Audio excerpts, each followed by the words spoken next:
Hello there.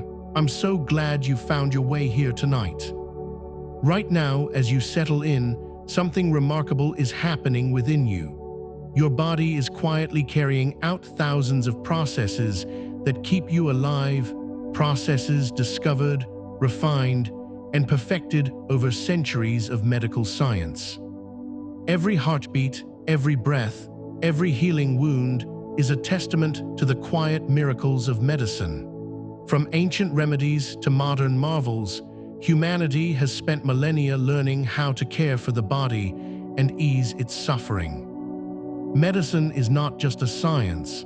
It is a story of curiosity, compassion, and persistence written across every culture and every age.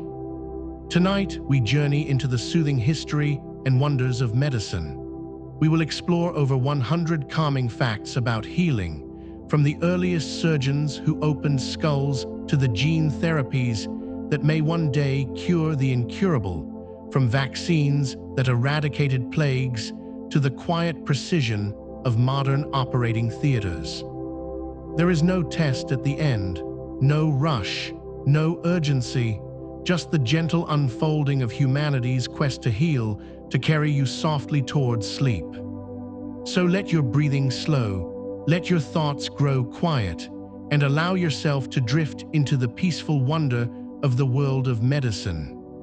Welcome to Drowsy Discovery. I am glad you found your way here tonight. Perhaps you have had a long day. Perhaps you simply enjoy falling asleep to thoughts about the remarkable progress of medical science. Either way, this space is for you. There is something deeply calming about contemplating the history of healing. Every remedy, every discovery, every quiet act of care carries within it a story centuries in the making. You are part of that story. The same medicines that saved countless lives before you continue to protect you today. The wisdom of physicians past has been passed down through generations, refined and expanded by each new age. If you enjoy these gentle journeys, I invite you to like, subscribe, or share a thought below. It helps others find their way here too, one sleepy soul at a time. But for now, all you need to do is relax. So settle in, let the weight of the day drift away, and let us begin with the first of many quiet truths about medicine. Medicine is patient beyond measure. Cures develop over decades. Vaccines take years to perfect. Surgical techniques improve across centuries. And yet, within all that slowness, there are sudden bursts of wonder, discoveries that arrive by accident, treatments that emerge from unexpected places, breakthroughs that save millions in a single generation. Tonight, we will wander through this magnificent world of healing. We will meet the physicians who changed history. We will discover the remedies that have eased suffering for millennia. And we will uncover truths about medicine that may surprise even the most curious minds. But there is no hurry. Medicine has been evolving since the dawn of humanity. It can continue its quiet progress while you rest. Let us begin with the earliest traces of surgery. Ancient skulls show evidence of surgery. Archaeologists have unearthed human skulls dating back thousands of years that bear the unmistakable marks of deliberate surgical intervention. The procedure, known as trepanation, involved carefully cutting or scraping a hole into the living bone of the skull, and it was practiced across cultures on nearly every continent. What makes these discoveries so remarkable is that many of the skulls show clear signs of healing around the opening, which means the patients survived the operation and lived for months or even years afterwards. The reasons for trepanation remain a matter of gentle debate. Some researchers believe it was performed to relieve pressure from head injuries, while others suggest it may have been intended to release what ancient peoples considered evil spirits. The tools used were simple, fashioned from sharpened stone or obsidian, yet the results speak to an astonishing level of skill. These ancient surgeons understood, in their own quiet way, that intervening in the body could preserve life. It is a humbling thought that the very first steps of surgery were taken so long ago, under starlit skies, with nothing but steady hands and courage. Egyptian physicians used moldy bread as medicine. In the warm, dusty workshops of ancient Egypt, physicians discovered something quietly extraordinary. They noticed that pressing moldy bread against infected wounds seemed to help them heal. This was not a random folk remedy passed along without thought. Egyptian medical texts, some of the oldest in the world, recorded such treatments with careful detail, suggesting that healers had observed a genuine benefit even if they could not explain the science behind it. Thousands of years later, modern researchers would come to understand that certain molds produce natural antibacterial compounds, substances closely related to the antibiotics we rely upon today. The Egyptians, of course, had no knowledge of bacteria or fungi in any scientific sense. They simply trusted what they saw, that wounds treated with moldy bread seemed less likely to fester and more likely to close cleanly. It is a beautiful reminder that observation and patience can lead to powerful discoveries, even without microscopes or laboratories. The quiet wisdom of those ancient healers laid a foundation that modern medicine would one day build upon in ways they could never have imagined. Honey has been used as medicine for millennia. Honey is one of the oldest healing substances known to humanity, and its medicinal use stretches back thousands of years across countless cultures. Ancient Egyptians applied it to wounds and burns, Greek physicians praised its soothing properties, and traditional healers in Asia and Africa relied on it for ailments of the throat and stomach. What gives honey its healing power is a combination of natural qualities. It has a very low moisture content, which makes it difficult for bacteria to survive on its surface. It also contains mild levels of hydrogen peroxide, produced by enzymes within the honey itself, which gently discourages infection. Some varieties, such as Manuka honey from New Zealand, are especially valued in modern wound care for their potent antibacterial activity. Hospitals today still use medical-grade honey in dressings for chronic wounds and burns that resist other treatments. There is something quietly reassuring about the idea that a substance made by bees, gathered from wildflowers and stored in wax combs, can still hold its place alongside the most advanced medicines. Nature, it seems, discovered antibiotics long before we ever did. Leeches were once a common medical tool. For centuries, leeches were among the most widely used instruments in a physician's collection, prescribed for everything from headaches to fevers to mysterious ailments that no one quite understood. The practice of applying leeches to a patient's skin was rooted in the ancient belief that illness resulted from an imbalance of bodily fluids, and that drawing blood could restore harmony.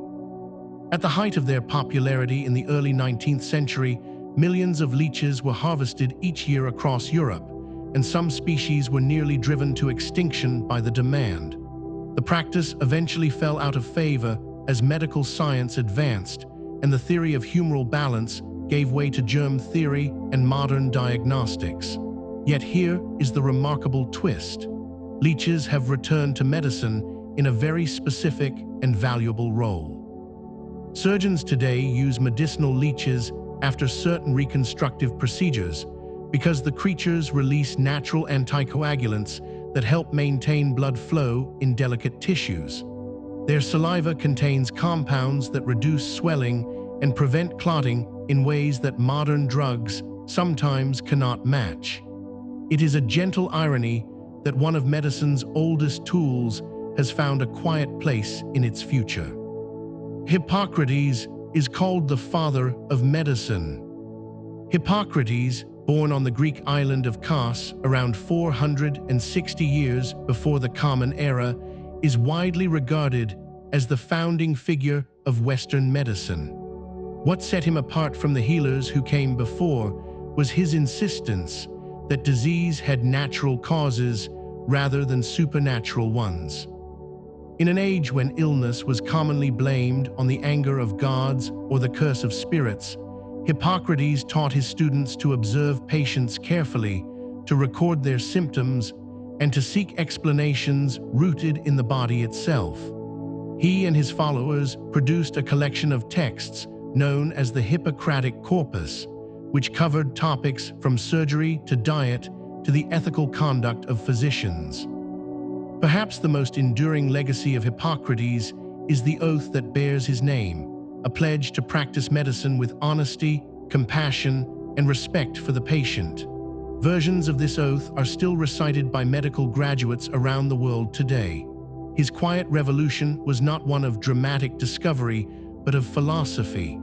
He taught that the role of the healer is to assist the body's own power of recovery, a principle that remains at the heart of medicine. Galen's theories dominated medicine for centuries.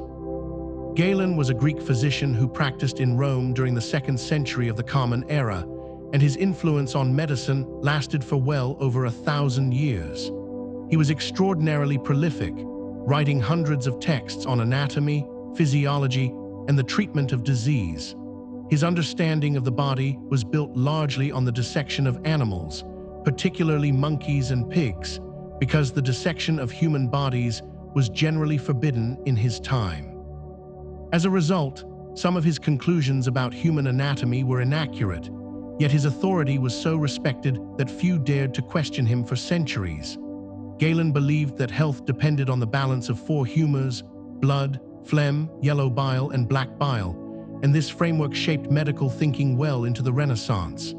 It was not until the 16th century that anatomists such as Andreas Vesalius began to challenge Galen's errors through direct observation of human dissection. The long reign of Galen's ideas is a reminder that even brilliant minds can be limited by the tools and rules of their time, and that progress often requires the courage to question what has long been accepted. Medieval hospitals were often run by monks. During the Middle Ages in Europe, the care of the sick and the injured fell largely to religious communities. Monasteries and convents established some of the earliest hospitals, quiet places where monks and nuns tended to the ill with a blend of herbal remedies, prayer, and simple compassion. These institutions were not hospitals in the modern sense. They were often more like shelters, offering rest, food, and spiritual comfort to travelers, the elderly, and the desperately unwell. Yet they played a vital role in preserving medical knowledge during a period when much of classical learning had been lost or scattered. Monks copied and maintained ancient texts, including the works of Hippocrates and Galen, ensuring that the wisdom of earlier civilizations was not entirely forgotten. Some monastic gardens were carefully cultivated with medicinal herbs, and the recipes for their use were passed down through generations of devoted caregivers. The tradition of religiously motivated healing created a framework of care that would eventually evolve into the secular hospital systems we know today. In those dim candlelit halls, the seeds of modern healthcare were quietly being sown. Battlefield surgeons advanced trauma care. The history of surgery is deeply entwined with the history of war. Battlefields, for all their horror, became laboratories of necessity where surgeons were forced to develop new techniques under extreme urgency. Ambroise Paré, a French surgeon of the 16th century, transformed the treatment of gunshot wounds by replacing the agonizing practice of cauterization with gentler methods involving ointments and ligatures to tie off bleeding vessels. During the Napoleonic Wars, Dominique Jean Larrey introduced the concept of triage, sorting the wounded by the severity of their injuries so that those in greatest need received attention first. The 2 world wars of the 20th century brought further advances, from blood transfusion techniques to the development of mobile surgical units that could operate close to the front lines. Each conflict dreadful as it was, left behind lessons that saved civilian lives in the decades that followed. Emergency medicine, trauma surgery, and the systems we rely on today for rapid response to injury all trace their origins, at least in part, to the desperate ingenuity of surgeons working amid chaos. It is a bittersweet truth that so much healing has been born from so much suffering. Bloodletting was practiced for thousands of years. Bloodletting is one of the longest-lasting medical practices in human history, stretching from the ancient Egyptians and Greeks through the Middle Ages and well into the 19th century. The underlying belief was that illness resulted from an excess or imbalance of blood within the body, and that removing some of it could restore health. Physicians used a variety of methods, from small incisions made with lancets to the application of heated glass cups that drew blood to the surface of the skin. At its peak, bloodletting was prescribed for almost every imaginable ailment, including fevers, infections, headaches, and even melancholy. It was so widely accepted that barbers doubled as surgeons, and the red and white barber's pole is thought to have originated as a symbol of the practice. Over time, as scientific understanding grew, it became clear that bloodletting did far more harm than good in most cases, weakening patients who were already ill. Today, it is largely remembered as a cautionary example of how firmly held medical beliefs can persist for centuries before evidence finally overturns them. Yet even now, controlled blood removal is used in a few specific conditions, a quiet echo of that ancient tradition. Mercury was once considered a cure-all. For centuries, mercury held a strange and dangerous place in medicine. Its shimmering liquid form fascinated physicians and alchemists alike, and it was prescribed for an astonishing range of ailments, from skin diseases and syphilis to digestive troubles and depression. In some cultures, mercury was even ingested in the belief that it could grant longevity or purify the body from within. Chinese alchemists experimented with mercury compounds in their search for the elixir of life, and European doctors used mercurial ointments well into the 19th century. The problem, of course, is that mercury is profoundly toxic. Chronic exposure causes tremors, damage to the kidneys and nervous system, and a slow decline in mental function. Many patients treated with mercury suffered terribly, though their suffering was often attributed to the disease itself rather than the remedy. It was only as chemistry and toxicology matured that the medical profession recognized the true danger of this glittering substance. The story of mercury in medicine is a sobering reminder that not every treatment embraced with confidence is worthy of trust, and that the line between medicine and poison can sometimes be perilously thin. Opium has been used as medicine for millennia. The opium poppy has been cultivated by human societies for thousands of years, and its capacity to relieve pain has made it one of the most significant plants in medical history.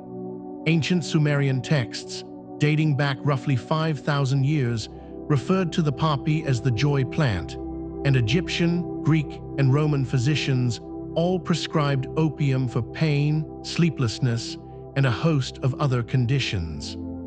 The active compounds within opium work by binding to receptors in the brain and nervous system, dulling the sensation of pain, and producing a profound sense of calm. For centuries, opium was one of the few truly effective medicines available, and it was used in preparations such as laudanum, a tincture of opium in alcohol that was widely consumed across Europe well into the 19th century.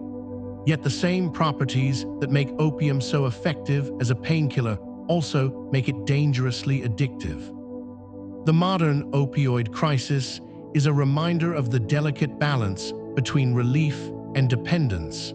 Even today, derivatives of opium remain essential in medicine, carefully controlled, but deeply respected for their power to ease severe suffering. Quinine saved millions from malaria. Malaria has plagued humanity for thousands of years, and for much of that time, there was no effective treatment. That changed when Europeans in South America learned from indigenous peoples that the bark of the cinchona tree could ease the fevers caused by the disease. The active compound, quinine, was isolated in the early 19th century and quickly became one of the most important medicines in the world.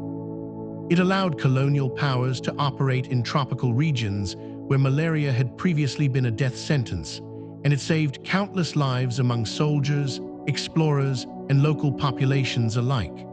Quinine works by interfering with the life cycle of the malaria parasite inside red blood cells, weakening and eventually killing the organism. For well over a century, it was the primary weapon against one of the deadliest diseases on the planet. Although newer anti-malarial drugs have since been developed, quinine and its derivatives remain in use, particularly in regions where resistance to other treatments has emerged. The quiet gift of the cinchona tree stands as one of the most powerful examples of nature, providing a remedy that human ingenuity alone could never have invented. The smallpox vaccine was the first true vaccine. Smallpox was one of the most feared diseases in human history, killing an estimated 300 million people in the 20th century alone before it was finally eradicated. The weapon that defeated it was the vaccine, and smallpox holds the distinction of being the first disease for which a true vaccine was developed. The story begins with the observation that milkmaids who had contracted cowpox, a mild disease caught from cattle, seemed to be protected from the far more deadly smallpox. This observation led to the idea that deliberate exposure to cowpox could provide immunity. The practice spread across Europe and eventually around the world, and over the following 2 centuries, organized vaccination campaigns gradually pushed smallpox into retreat. By 1980, the World Health Organization declared smallpox officially eradicated, the first and so far only human disease to be completely eliminated through medical intervention. It is a remarkable achievement. A disease that once disfigured and killed millions was wiped from the face of the earth by a single, simple idea that the body could be taught to defend itself. The legacy of the smallpox vaccine echoes through every immunization program in the world today. Edward Jenner pioneered vaccination. Edward Jenner, a country doctor from Gloucestershire in England, is credited with developing the world's first successful vaccine in 1796. He had long observed that milkmaids who caught cowpox from their cattle appeared to be immune to smallpox, and he decided to test this connection in a deliberate experiment. He took material from a cowpox sore on the hand of a milkmaid and introduced it into the arm of a young boy. Weeks later, he exposed the boy to smallpox, and the child did not develop the disease. Jenner published his findings, and although he faced skepticism and even ridicule from some in the medical establishment, the evidence was compelling. The practice of vaccination spread rapidly, and within a few decades, it was being adopted across Europe and beyond. Jenner himself coined the term vaccine from the Latin word for cow. His contribution to humanity is difficult to overstate. The principle he demonstrated, that controlled exposure to a related but less dangerous organism can train the immune system, remains the foundation of every vaccine developed since. In a quiet country practice, with nothing more than careful observation and a bold hypothesis, Jenner opened a door that would save countless millions of lives. Anesthesia transformed surgery forever.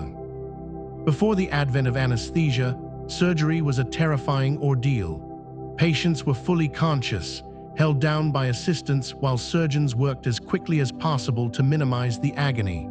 Speed, not precision, was the defining skill of a surgeon in those days, and many operations that are routine today were simply impossible to perform under such conditions.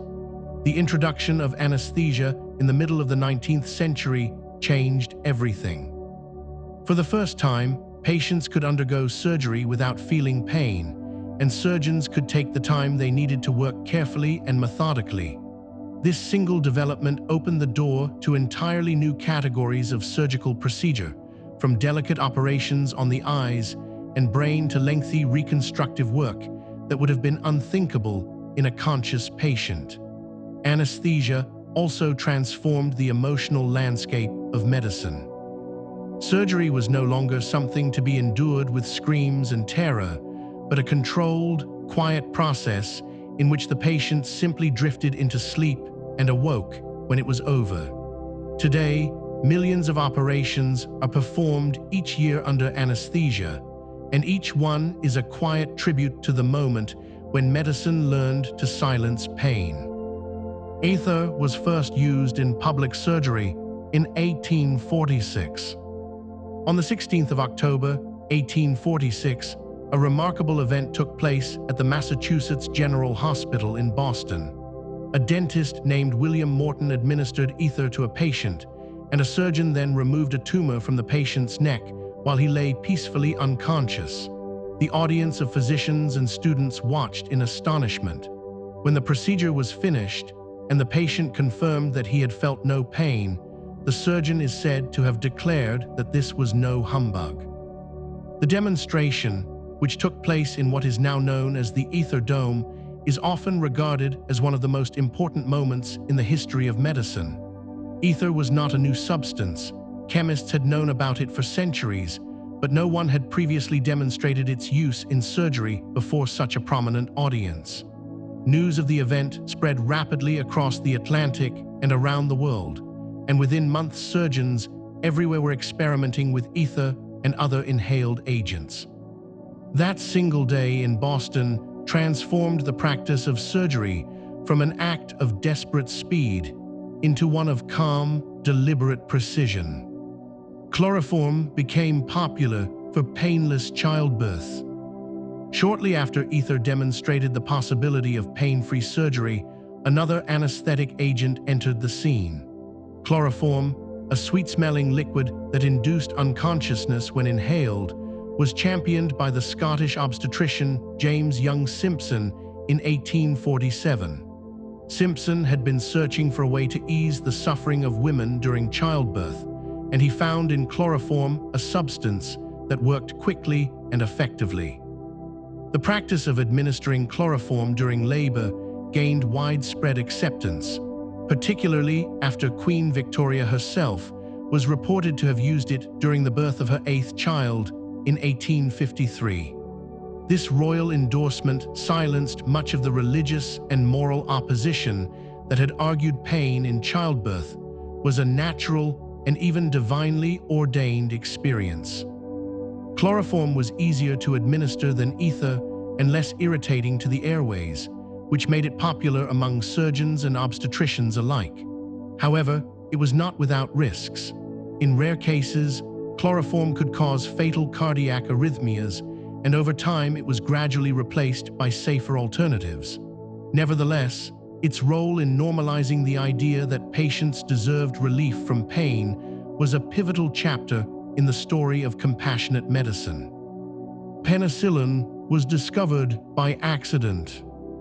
In the autumn of 1928, the Scottish bacteriologist Alexander Fleming returned from holiday to find something unusual in his London laboratory. A petri dish containing Staphylococcus bacteria had been left uncovered, and a mold had drifted in and begun to grow upon it. Rather than simply discarding the contaminated dish, Fleming noticed something remarkable. Around the patch of mold, the bacteria had been killed, leaving a clear ring where nothing grew. The mold was identified as Penicillium notatum, and the substance it produced, which Fleming named penicillin, would go on to become the most important antibiotic in history. It took more than a decade for other scientists, notably Howard Florey and Ernst Boris Chain, to develop methods for producing penicillin in quantities large enough to treat patients. By the time of the Second World War, penicillin was saving the lives of soldiers who would previously have died from infected wounds. Fleming himself described his discovery as a happy accident, a moment when chance and a prepared mind combined to change the world. The story of penicillin is a gentle reminder that not all great discoveries come from careful planning. Sometimes they arrive unbidden, like mold on a forgotten plate. Antibiotics revolutionized 20th century medicine. The introduction of antibiotics in the mid-20th century was one of the most transformative events in the entire history of medicine. Before antibiotics, a simple scratch could lead to a fatal infection, pneumonia was often a death sentence, and surgical procedures carried an enormous risk of sepsis. The arrival of penicillin, followed by a cascade of other antibiotics discovered in the decades that followed, changed all of this almost overnight. Diseases that had killed millions became treatable with a short course of pills or an injection. Surgeons could operate with far greater confidence, knowing that post-operative infections could be controlled. Life expectancy in many parts of the world rose dramatically, in no small part because of the protection antibiotics provided. Agricultural practices changed too, as antibiotics were used to prevent disease in livestock, though this would later raise concerns about resistance. The golden age of antibiotic discovery, spanning roughly the 1940s to the 1970s, saw dozens of new classes of these remarkable drugs brought to market. It was a period of extraordinary optimism, when it seemed as though infectious disease might one day be conquered entirely. That optimism has since been tempered, but the debt we owe to antibiotics remains immeasurable. Antibiotic resistance is a growing global threat. One of the most serious challenges facing modern medicine is the rise of antibiotic resistance. When bacteria are exposed to antibiotics repeatedly, those that carry genetic mutations allowing them to survive the drug have an advantage. They multiply and pass that resistance on to the next generation, and sometimes even to entirely different species of bacteria through a process called horizontal gene transfer. Over time, this leads to the emergence of strains that no longer respond to the medicines once used to defeat them. The consequences are deeply troubling. Infections that were easily curable a few decades ago are becoming harder to treat, and in some cases, nearly impossible. Hospitals around the world are seeing increasing numbers of resistant infections, and routine surgeries that depend on effective antibiotics for safety are becoming riskier. The World Health Organization has described antibiotic resistance as one of the greatest threats to global health, food security, and development.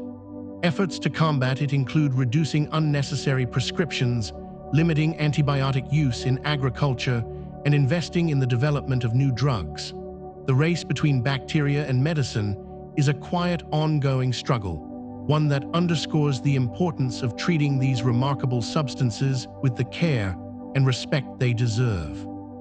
The human microbiome contains trillions of organisms.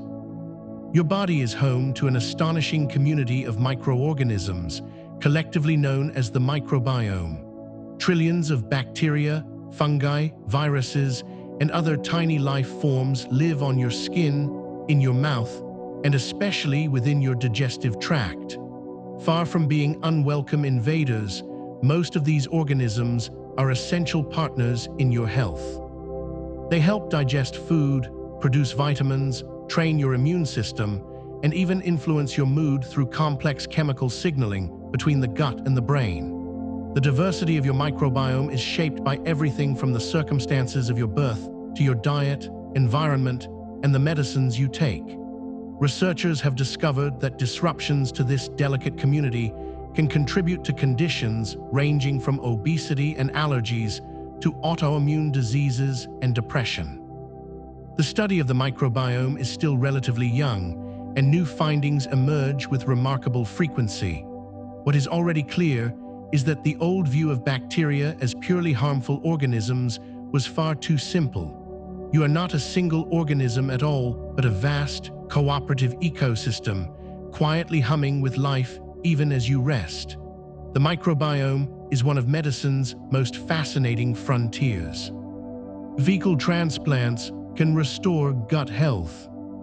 It may not sound glamorous, but fecal microbiota transplantation has become one of the most effective treatments for a particularly dangerous gut infection caused by the bacterium Clostridioides difficile. The procedure involves transferring stool from a healthy donor into the digestive tract of a patient whose own gut bacteria have been severely depleted, usually as a result of prolonged antibiotic use.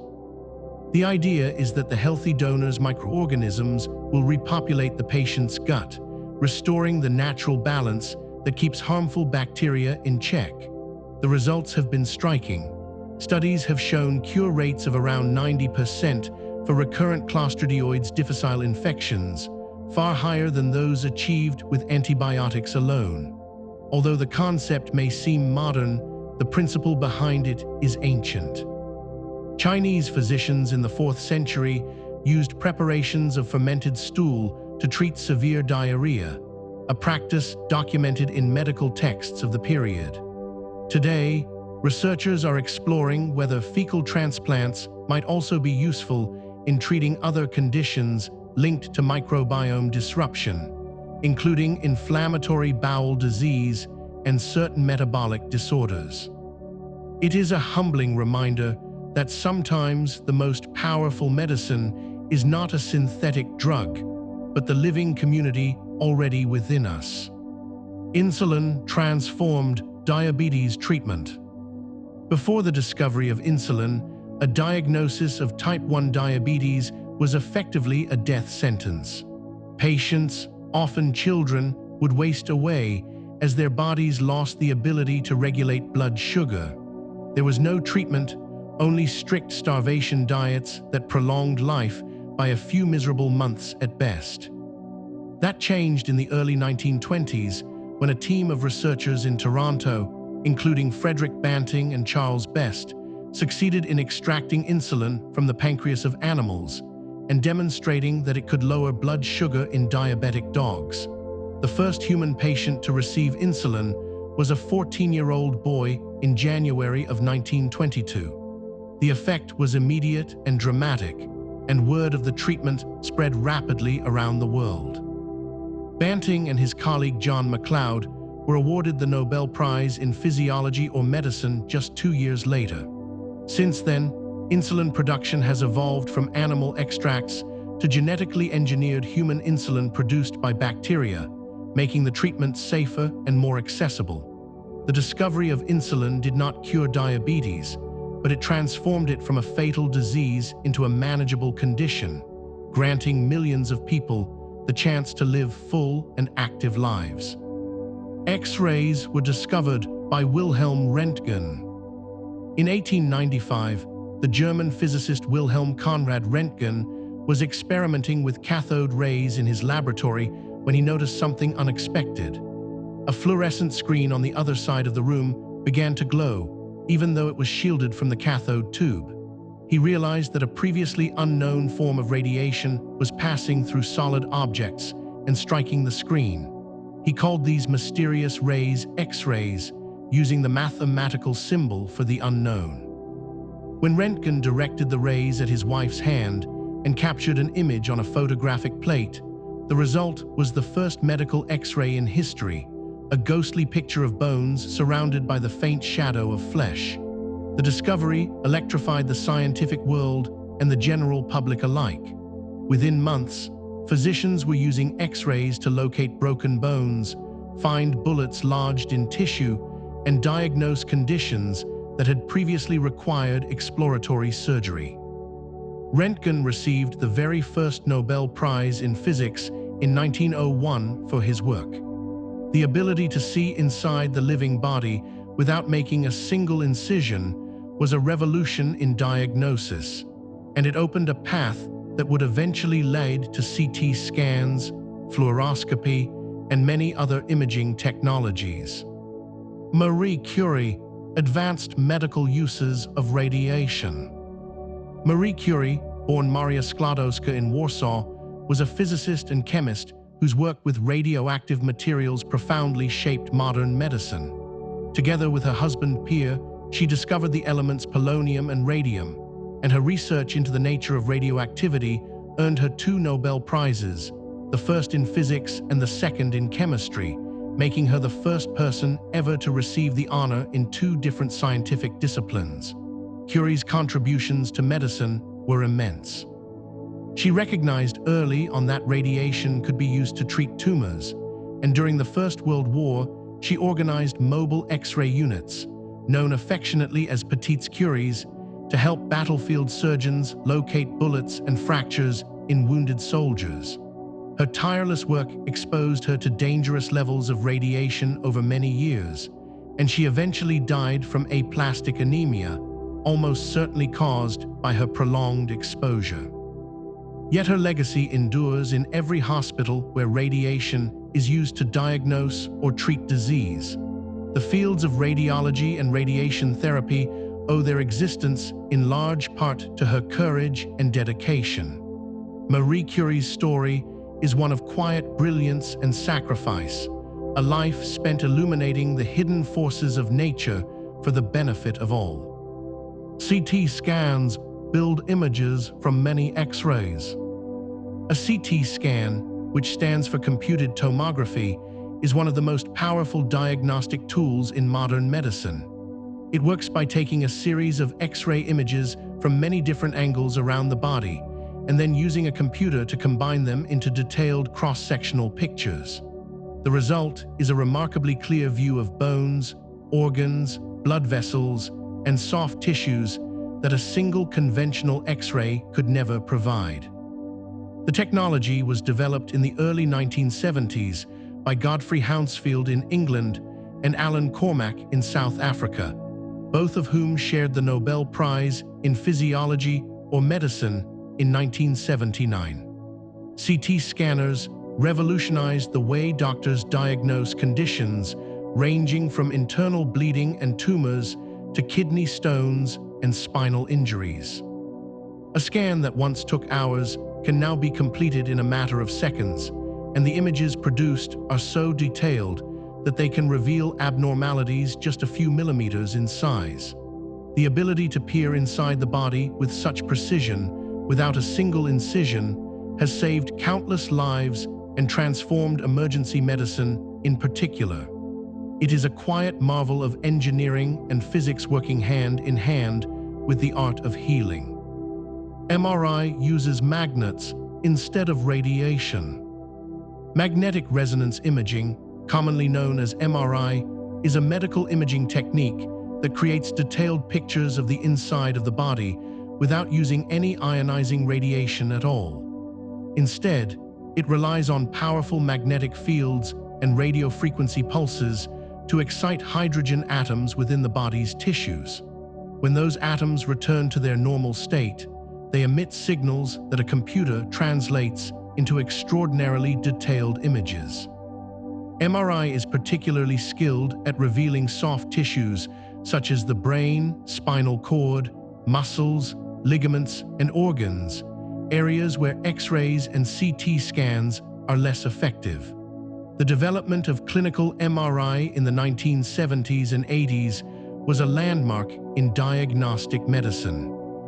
Raymond Damadian, Peter Mansfield, and Paul Lauterbur all made critical contributions to the technology, and Mansfield and Lauterbur shared the Nobel Prize in Physiology or Medicine in 2003.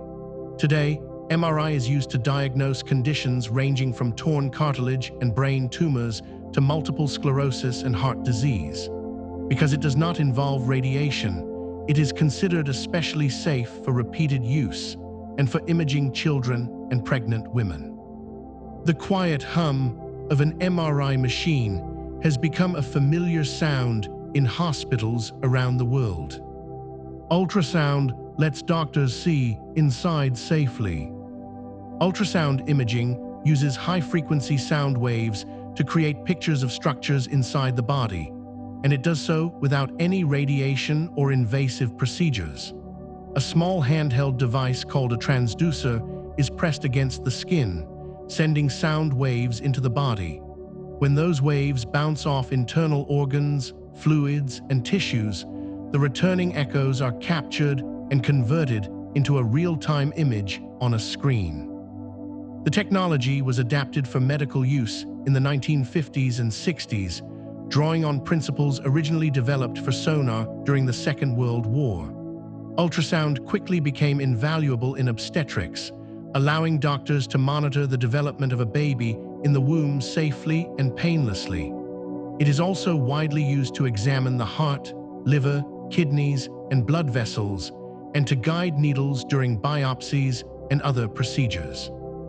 Because it produces no harmful radiation, ultrasound can be repeated as often as needed without risk to the patient. The images it produces may lack the fine detail of CT or MRI, but its portability, safety, and affordability make it one of the most widely used imaging tools in the world. It is a gentle technology, quietly peering beneath the surface without disturbing a thing. The stethoscope was invented in 1816. Before the stethoscope existed, physicians had to press their ear directly against a patient's chest to listen to the heart and lungs, a method that was awkward, imprecise, and sometimes considered improper. In 1816, the French physician René Laennec found himself in just such an uncomfortable situation and improvised a solution. He rolled a sheet of paper into a tube and placed one end against the patient's chest and the other to his ear. To his surprise, the sound was not only audible, but clearer than anything he had heard with the unaided ear. Laennec went on to develop a wooden instrument based on this principle, which he called the stethoscope, from the Greek words for chest and to examine. The device allowed doctors to hear the subtle sounds of the heart valves, the movement of air through the lungs, and the gurgling of the digestive tract with far greater detail. Over the following decades, the stethoscope was refined into the flexible, two-eared design that is still recognizable today. It became the defining symbol of the medical profession, an instrument so simple and so effective that it has remained in daily clinical use for more than 2 centuries. The medical thermometer took centuries to perfect.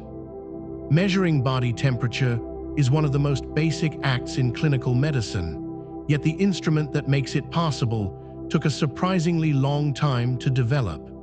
Early attempts at thermometry date back to the 16th and 17th centuries, when Galileo and others experimented with devices that responded to changes in temperature, but these were large, imprecise, and impractical for medical use.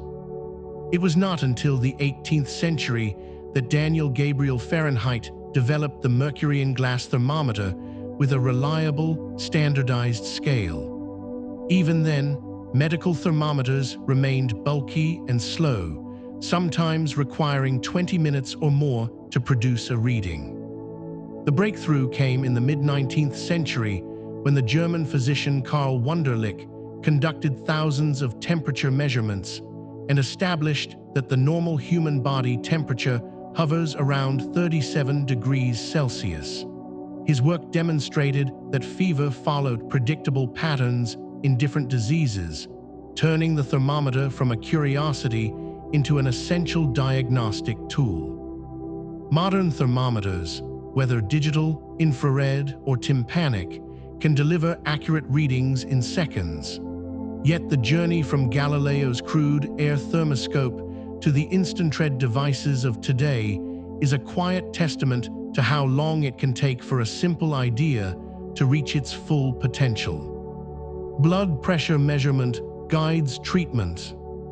The ability to measure blood pressure is one of the most important advances in preventive medicine. High blood pressure, or hypertension, is sometimes called the silent killer because it rarely produces noticeable symptoms, yet dramatically increases the risk of heart attack, stroke, and kidney disease. The first person to measure blood pressure was the English clergyman Stephen Hales, who in 1733 inserted a glass tube into the artery of a horse and watched the blood rise to a surprising height. It took more than a century for the technology to become practical for human patients. The modern sphygmomanometer, The inflatable cuff and gauge combination still used today was developed in the late 19th and early 20th centuries. By wrapping the cuff around the arm, inflating it to temporarily stop blood flow, and then slowly releasing the pressure while listening with a stethoscope, a doctor can determine both the systolic and diastolic pressures. This simple measurement has become one of the most routine checks in clinical medicine, performed billions of times each year. It guides decisions about medication, lifestyle changes, and the management of chronic disease. The quiet squeeze of an inflating cuff may feel ordinary, but behind it lies centuries of ingenuity. The first heart transplant occurred in 1967.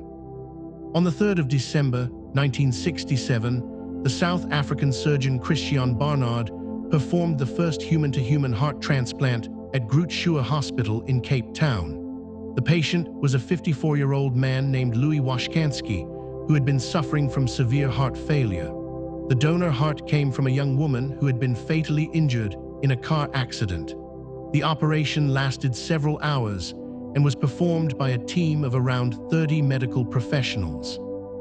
When the transplanted heart began to beat inside Washkansky's chest, it was hailed as one of the greatest achievements in the history of surgery. Sadly, Washkansky survived only 18 days before succumbing to pneumonia, his immune system weakened by the anti-rejection drugs he had been given. But the barrier had been broken. Barnard went on to perform further transplants with improving results, and surgeons around the world followed his lead. Over the decades that followed, advances in immunosuppressive therapy and surgical technique transformed heart transplantation from a desperate experiment into a reliable, life-saving procedure. Today, thousands of heart transplants are performed each year, each one a quiet echo of that extraordinary night in Cape Town. Pacemakers keep millions of hearts beating. A pacemaker is a small electronic device implanted beneath the skin of the chest that delivers gentle electrical impulses to the heart, ensuring it beats at a steady, healthy rhythm. The first successful implantable pacemaker was fitted in 1958 by the Swedish surgeon Åke Senning, using a device designed by the engineer Rune Elmqvist. It was a crude and bulky instrument by modern standards, and its batteries lasted only a few hours before needing to be recharged. Yet it proved the concept that an artificial device could regulate the heart's rhythm from within the body. Since then, pacemaker technology has advanced enormously. Modern devices are smaller than a large coin, powered by lithium batteries that last a decade or more, and capable of adjusting their output in response to the body's changing needs. Some can even communicate wirelessly with a doctor's computer, sending data about the patient's heart rhythm without requiring a hospital visit. Millions of people around the world live with pacemakers today, many of them unaware of the gentle pulses keeping their hearts on track. It is a quiet technology doing its work invisibly, beat by beat, year after year, sustaining life with remarkable reliability. Artificial hearts can bridge patients to transplant. For patients with severe heart failure who are waiting for a donor organ, an artificial heart can serve as a life-saving bridge. These devices are designed to take over the pumping function of the natural heart, either partially or completely, keeping the patient alive until a suitable donor heart becomes available. The first total artificial heart implanted in a human was the Jarvik 7, placed in a patient named Barney Clark in 1982. Clark survived for 112 days with the device, tethered to a large external power system that limited his movement. Since then, artificial heart technology has improved considerably. Modern ventricular assist devices are smaller, more reliable, and increasingly portable, allowing patients to leave the hospital and live at home while they wait for transplant. Some newer total artificial hearts use magnetic levitation to spin their internal components, reducing wear and extending the life of the device. Although no artificial heart yet matches the elegance and durability of the natural organ, these machines have saved thousands of lives. They represent a remarkable intersection of engineering and medicine, a quiet mechanical heartbeat standing in for the one nature could no longer sustain. Dialysis filters blood when kidneys fail. The kidneys are remarkable organs, quietly filtering your blood every moment of every day, removing waste products and excess fluid before returning clean blood to your circulation. When the kidneys fail, those waste products accumulate and can quickly become life-threatening. Dialysis is the medical treatment that steps in when the kidneys can no longer do their job. The most common form, hemodialysis, involves diverting the patient's blood through an external machine that filters it and returns it to the body, a process that typically takes several hours and must be repeated multiple times each week. Another form, peritoneal dialysis, uses the lining of the patient's own abdomen as a natural filter, with fluid introduced into the abdominal cavity to absorb waste before being drained away. The first successful dialysis of a human patient was performed by the Dutch physician Willem Kalf in 1945, using a machine he had built himself during the Second World War. Since then, dialysis has kept millions of people alive, often for years or even decades, while they wait for kidney transplants or manage chronic kidney disease. It is a demanding treatment, but one that offers the quiet gift of continued life. Cochlear implants restore hearing. A cochlear implant is an electronic device that bypasses damaged portions of the inner ear and directly stimulates the auditory nerve, allowing people with severe hearing loss to perceive sound. Unlike a hearing aid, which simply amplifies sound, a cochlear implant converts sound waves into electrical signals that the brain can interpret. The first multi-channel cochlear implant was successfully fitted in the late 1970s, and since then, the technology has been refined to the point where many recipients can understand speech, enjoy music, and participate fully in conversations. The device consists of an external processor worn behind the ear and an internal component surgically placed beneath the skin. The surgery itself typically takes a few hours, and the tuning of the device continues over weeks and months as the brain learns to interpret the new signals it is receiving. For children born profoundly deaf, early implantation can allow them to develop spoken language alongside their hearing peers. For adults who have lost their hearing later in life, the implant can restore a connection to the world of sound that they feared was gone forever. It is one of the most moving achievements in medical technology, a quiet bridge between silence and sound. Bionic eyes are bringing sight to the blind. The idea of restoring sight to the blind through technology was once the realm of science fiction, but it is steadily becoming a reality.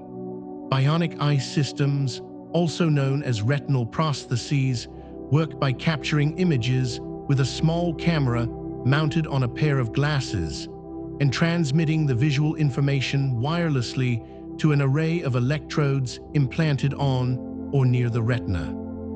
These electrodes stimulate the remaining functional cells of the retina, which send signals through the optic nerve to the brain, where they are interpreted as patterns of light. The first commercially approved retinal prosthesis, the Argus II, provided limited but meaningful vision to patients with severe retinal degenerative diseases. Recipients could detect shapes, perceive movement, and navigate their surroundings with greater independence. The resolution of current devices is still far from natural sight, typically offering something closer to a coarse grid of light and dark patches than the rich detail of healthy vision. But the technology is advancing rapidly. Newer designs aim to increase the number of electrodes, improve image processing, and even stimulate the brain's visual cortex directly. Each step forward brings the dream of restored sight a little closer, a quiet miracle unfolding at the boundary of biology and engineering. Prosthetic limbs have advanced dramatically. The history of prosthetic limbs stretches back thousands of years. Archaeologists have found an artificial toe fitted to an Egyptian mummy dating back nearly 3,000 years, and wooden legs and iron hands appear throughout the historical record. For most of that history, prostheses were simple, passive devices designed to restore a basic appearance or provide rudimentary support. The real transformation began in the 20th century, driven in part by the needs of soldiers returning from war with amputations. Modern prosthetic limbs are feats of engineering, crafted from lightweight materials like carbon fiber and titanium, shaped using computer-aided design, and fitted with remarkable precision to each individual's body. Some advanced prosthetic hands can be controlled by electrical signals picked up from the muscles of the remaining limb, allowing the wearer to grip, pinch, and manipulate objects with surprising dexterity. Prosthetic legs now include microprocessor-controlled knees that adjust automatically to the user's walking speed and the terrain they are traversing. Researchers are even working on prosthetic limbs that can send sensory feedback to the brain, allowing the wearer to feel pressure and texture. The journey from that ancient Egyptian toe to today's bionic arms is a testament to humanity's refusal to accept limitation. Robotic surgery offers greater precision. Robotic surgical systems have transformed the operating theater by giving surgeons enhanced precision, greater range of motion, and a magnified three-dimensional view of the surgical site. The most widely known system, the Da Vinci surgical system, was approved for clinical use at the turn of the 21st century and has since been used in millions of procedures worldwide. The surgeon sits at a console, manipulating controls that translate hand movements into incredibly precise motions of miniature instruments inserted into the patient through tiny incisions. The robot does not operate independently. It is entirely under the surgeon's command, serving as an extension of the surgeon's hands with added steadiness and flexibility that surpass human capability. The benefits for patients are considerable. Smaller incisions mean less blood loss, reduced pain, shorter hospital stays, and faster recovery times. Procedures that once required large open incisions, from prostatectomies to cardiac valve repairs, can now be performed with minimal disruption to surrounding tissue. As the technology continues to develop, robotic platforms are becoming smaller, more affordable, and accessible to hospitals around the world. The quiet partnership between surgeon and machine is reshaping what is possible in the operating theater. Telemedicine connects patients anywhere. Telemedicine is the practice of delivering medical care remotely, using telecommunications technology to connect patients with healthcare providers without requiring a physical visit to a clinic or hospital. The concept is not new. As early as the 1960s, doctors used television links to consult with patients in remote areas. But it was the rapid expansion of internet access and mobile technology in the 21st century that turned telemedicine into a mainstream component of healthcare. During the global pandemic that began in 2020, telemedicine experienced an enormous surge in adoption as lockdowns and infection control measures made in-person visits impractical for many patients. Video consultations, remote monitoring of vital signs, and digital prescriptions became part of everyday medical practice almost overnight. For people living in rural or underserved communities, telemedicine offers access to specialists who would otherwise be hours away. For elderly or immobile patients, it removes the burden of travel. The technology is not a replacement for all forms of medical care. Physical examinations and procedures will always require the hands of a clinician, but it has proven invaluable as a complement to traditional practice. Medicine, it turns out, can sometimes travel to the patient rather than the other way around. Space medicine studies the body beyond Earth. When humans leave the familiar pull of Earth's gravity, their bodies begin to change in ways that present unique challenges for medicine. In the weightless environment of space, bones lose density at a rate far faster than they do during aging on Earth. Muscles weaken without the constant effort of supporting the body against gravity. Fluids shift upward, causing the face to swell while the legs become thinner. The cardiovascular system, accustomed to pumping blood against the downward pull of gravity, must adapt to an entirely new set of conditions.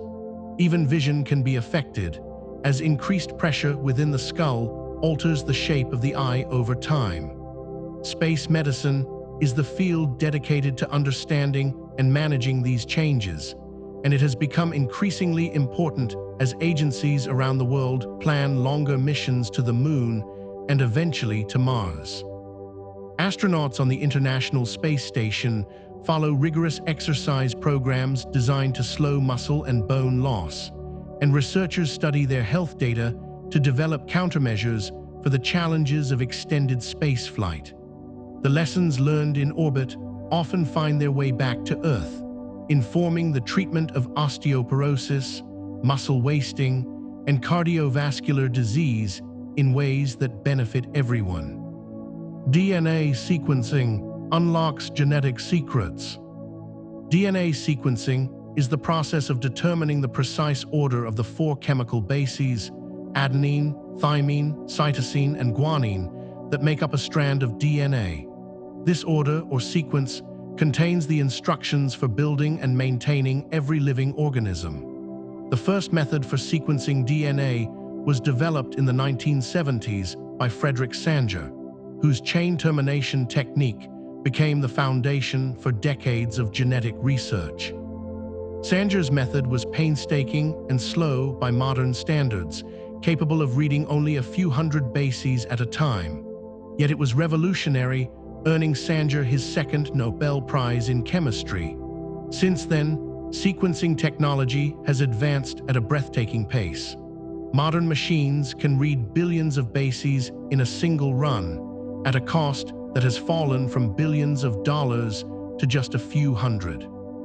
This dramatic improvement has opened the door to personalized medicine, allowing doctors to examine a patient's genetic code for mutations that may increase the risk of certain diseases or influence the effectiveness of particular treatments.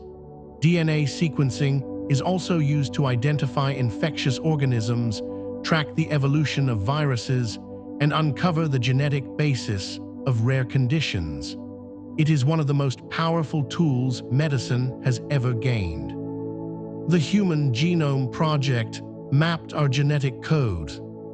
The Human Genome Project was one of the most ambitious scientific undertakings in history. Launched in 1990 and completed in 2003, it set out to identify and map every gene in the human genome, the complete set of genetic instructions contained within our DNA.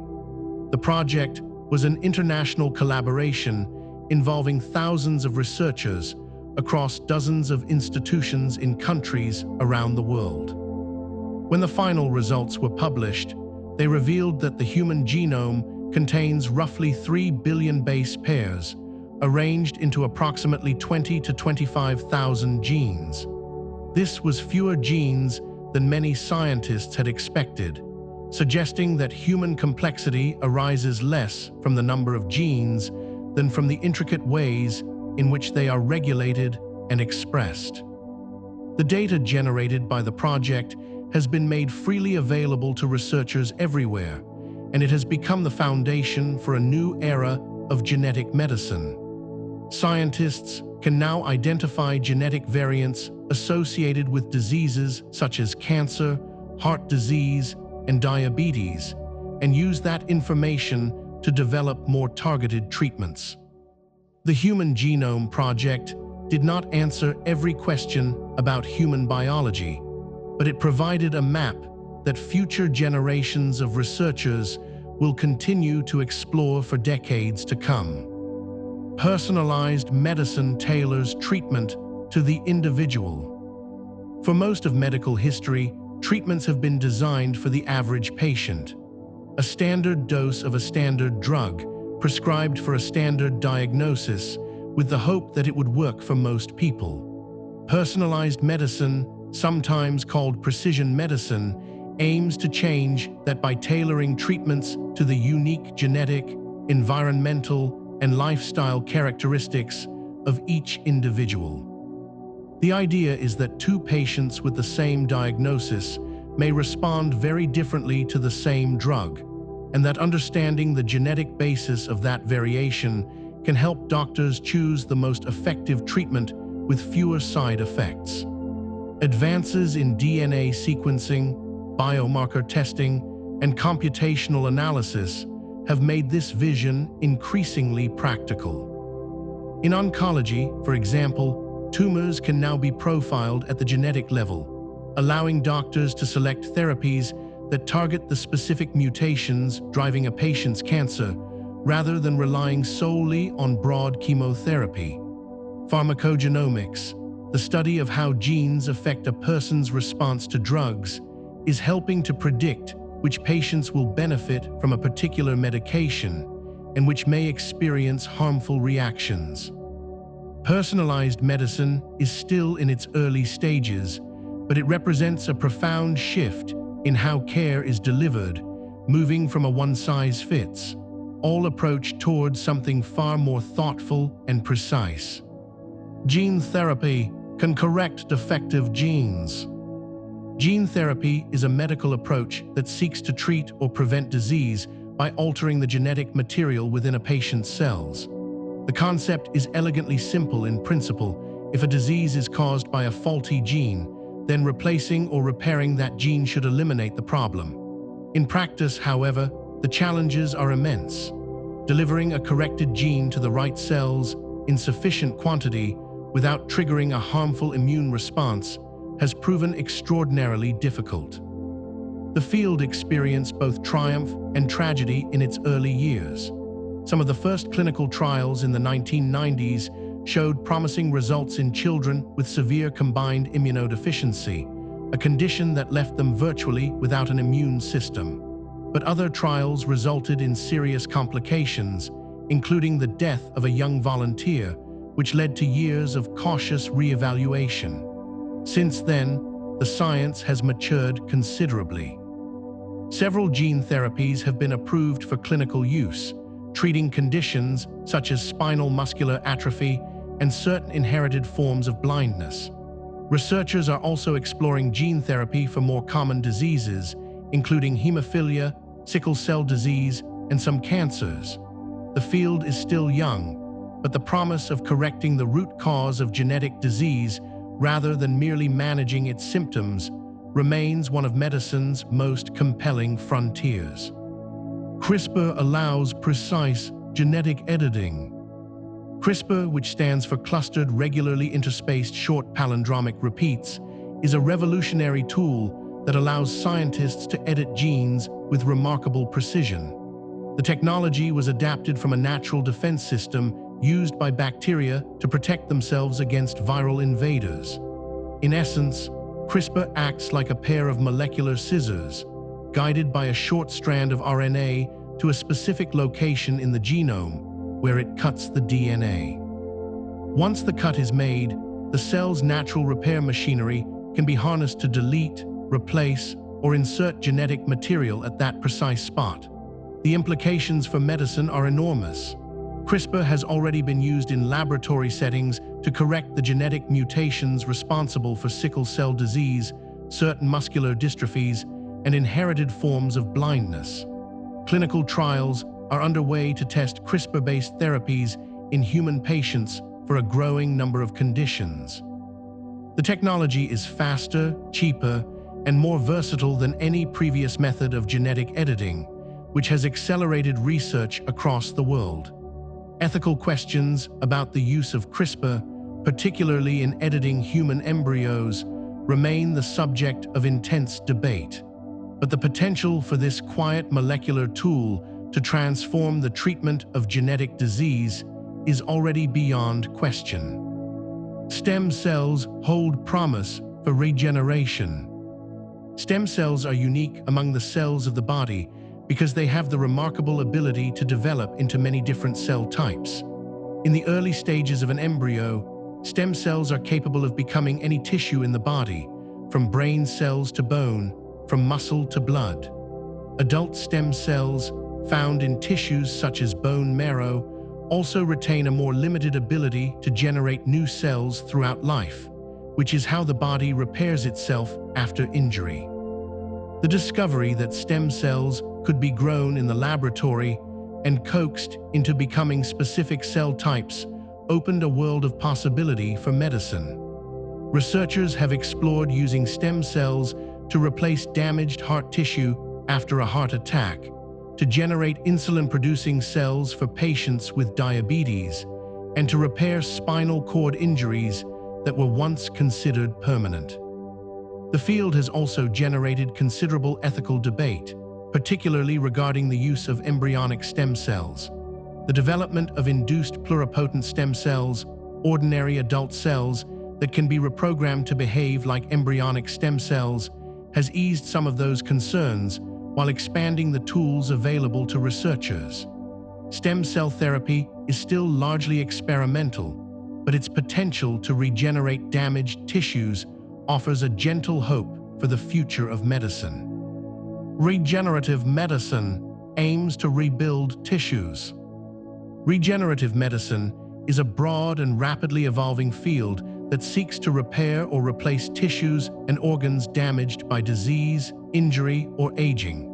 Rather than simply managing symptoms, the goal is to restore the body to its original function. This ambitious vision draws on advances in stem cell research, tissue engineering, biomaterials science, and gene therapy. One of the most visible achievements so far has been the engineering of skin grafts and cartilage patches grown from a patient's own cells, which avoids the risk of immune rejection.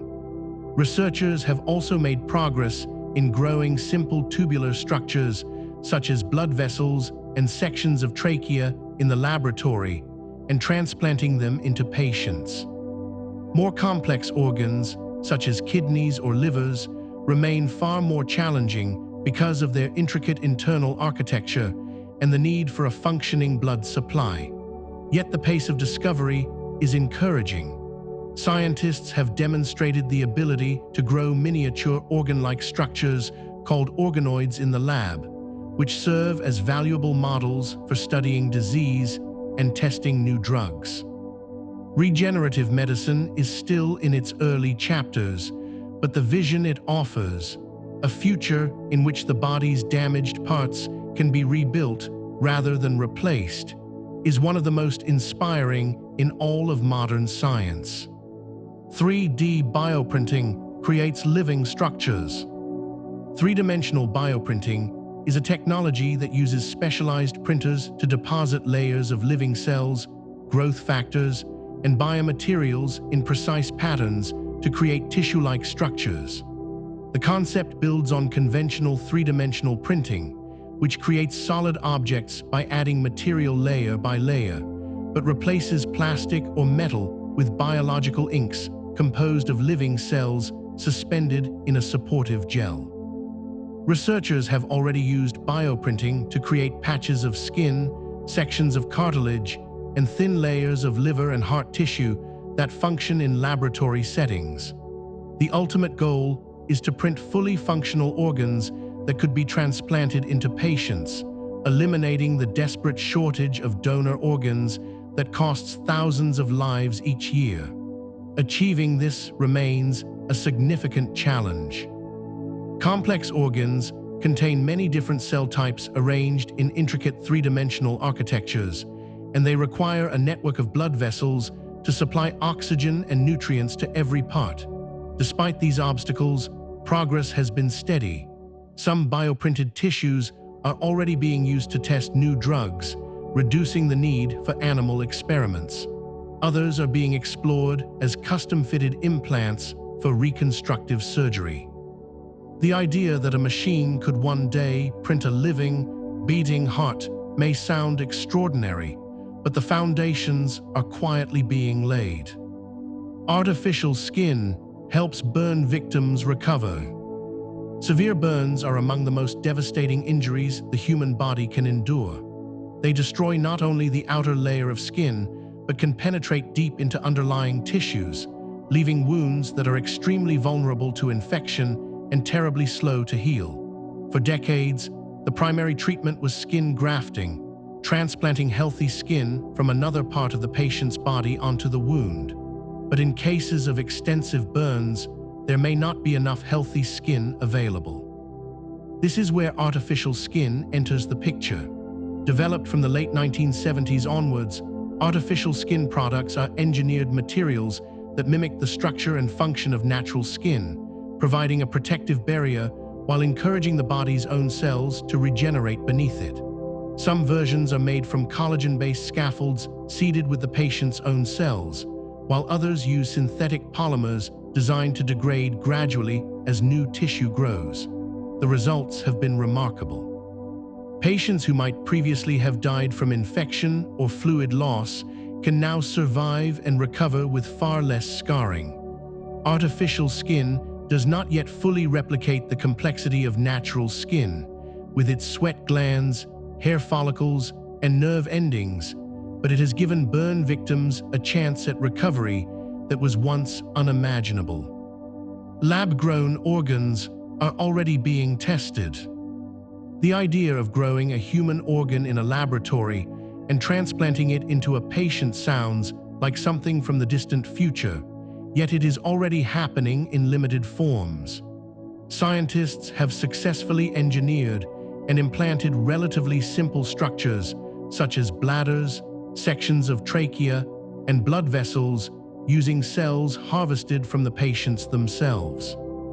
The process typically involves seeding a biodegradable scaffold with the patient's own cells, and then allowing them to grow and mature in a carefully controlled environment before the structure is surgically implanted. Because the organ is built from the patient's own biological material, the risk of immune rejection is dramatically reduced. More complex organs, such as kidneys, livers, and hearts, present far greater challenges because of their intricate internal anatomy and the need for a dense network of blood vessels. Researchers have made encouraging progress with miniature versions of these organs, sometimes called organoids, which can mimic certain functions and are already being used to study disease and test potential treatments. The full-scale printing or growing of transplantable complex organs remains years away, but the foundations are firmly in place.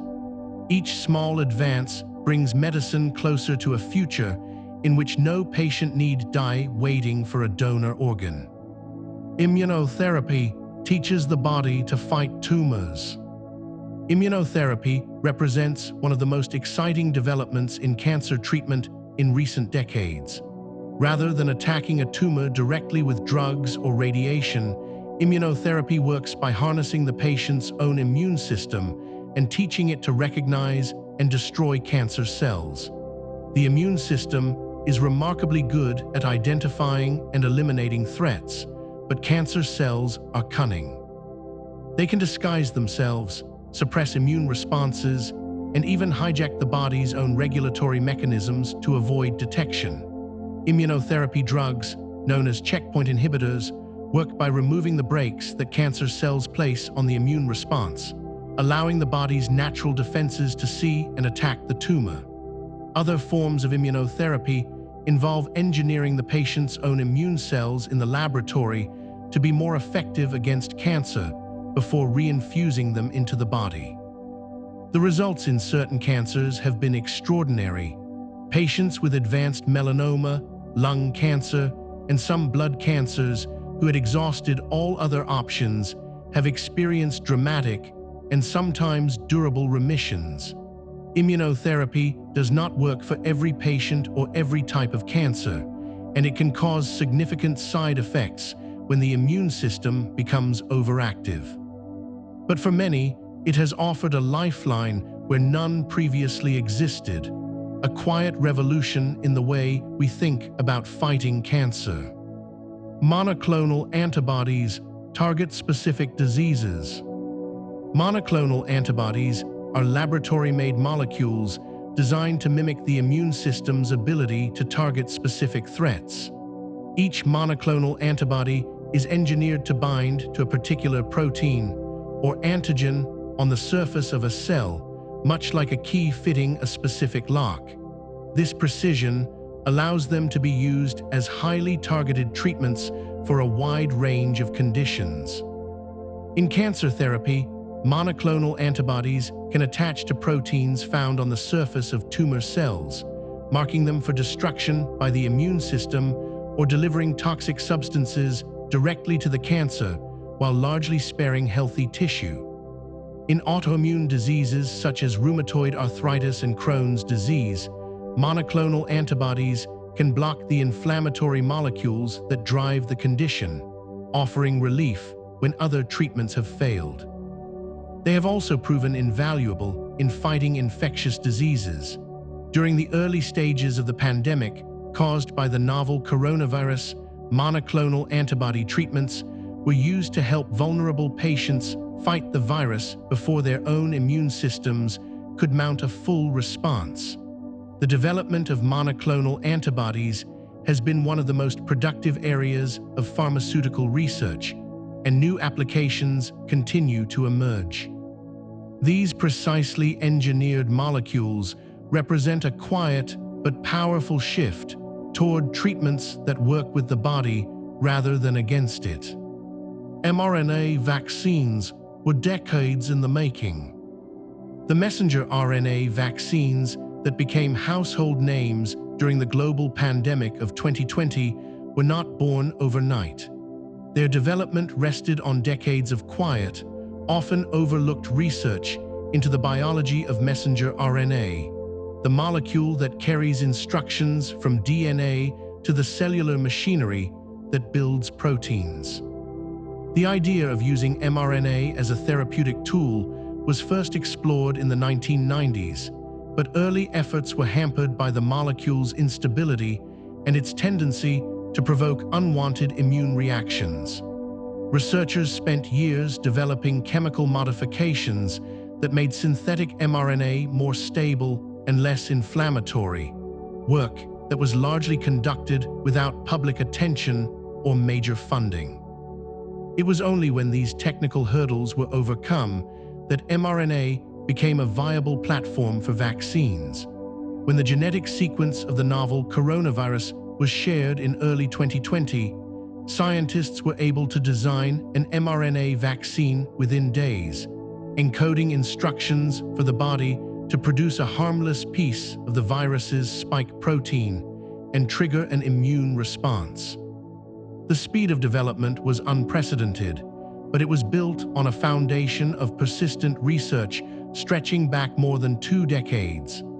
The success of mRNA vaccines has opened the door to a new generation of treatments, including potential vaccines against cancer, influenza, and other infectious diseases. The COVID-19 pandemic accelerated vaccine innovation. The global pandemic that swept across the world beginning in early 2020 created an urgent need for vaccines on a scale never before attempted.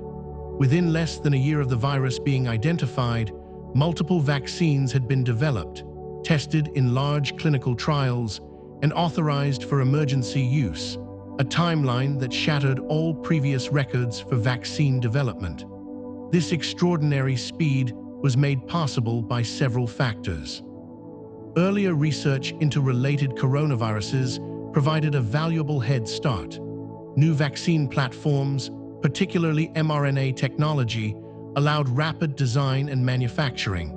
Governments invested billions in advance purchase agreements, giving manufacturers the confidence to begin production even before trial results were known. Regulatory agencies conducted rolling reviews, evaluating data as it became available rather than waiting for complete submissions. The result was a demonstration of what coordinated global effort can achieve when the stakes are high enough. The pandemic also highlighted deep inequalities in vaccine access, with wealthier nations securing supplies far ahead of lower-income countries. Despite these challenges, the speed and scale of the vaccine rollout prevented millions of deaths and provided a template for responding to future pandemics. The lessons learned during this period will shape the development and distribution of vaccines for generations to come. Some vaccines use harmless viruses as delivery vehicles. One of the clever strategies in modern vaccine design involves using a harmless virus as a delivery vehicle or vector to carry genetic material from the target pathogen into the body's cells. These are known as viral vector vaccines. The vector is typically a virus that has been modified so that it cannot replicate or cause disease, but it retains its ability to enter human cells and deliver its genetic cargo. Once inside, the cells read the instructions carried by the vector and produce a protein from the target pathogen, which the immune system then recognizes and mounts a defense against. This approach was used in several vaccines developed against the novel coronavirus, including those based on adenovirus vectors. The same principle has been applied in vaccines against Ebola and is being investigated for diseases such as HIV, malaria, and certain cancers. Viral vector vaccines offer several advantages. They tend to produce strong immune responses, can be stored at relatively normal refrigeration temperatures, and are well suited to large-scale manufacturing.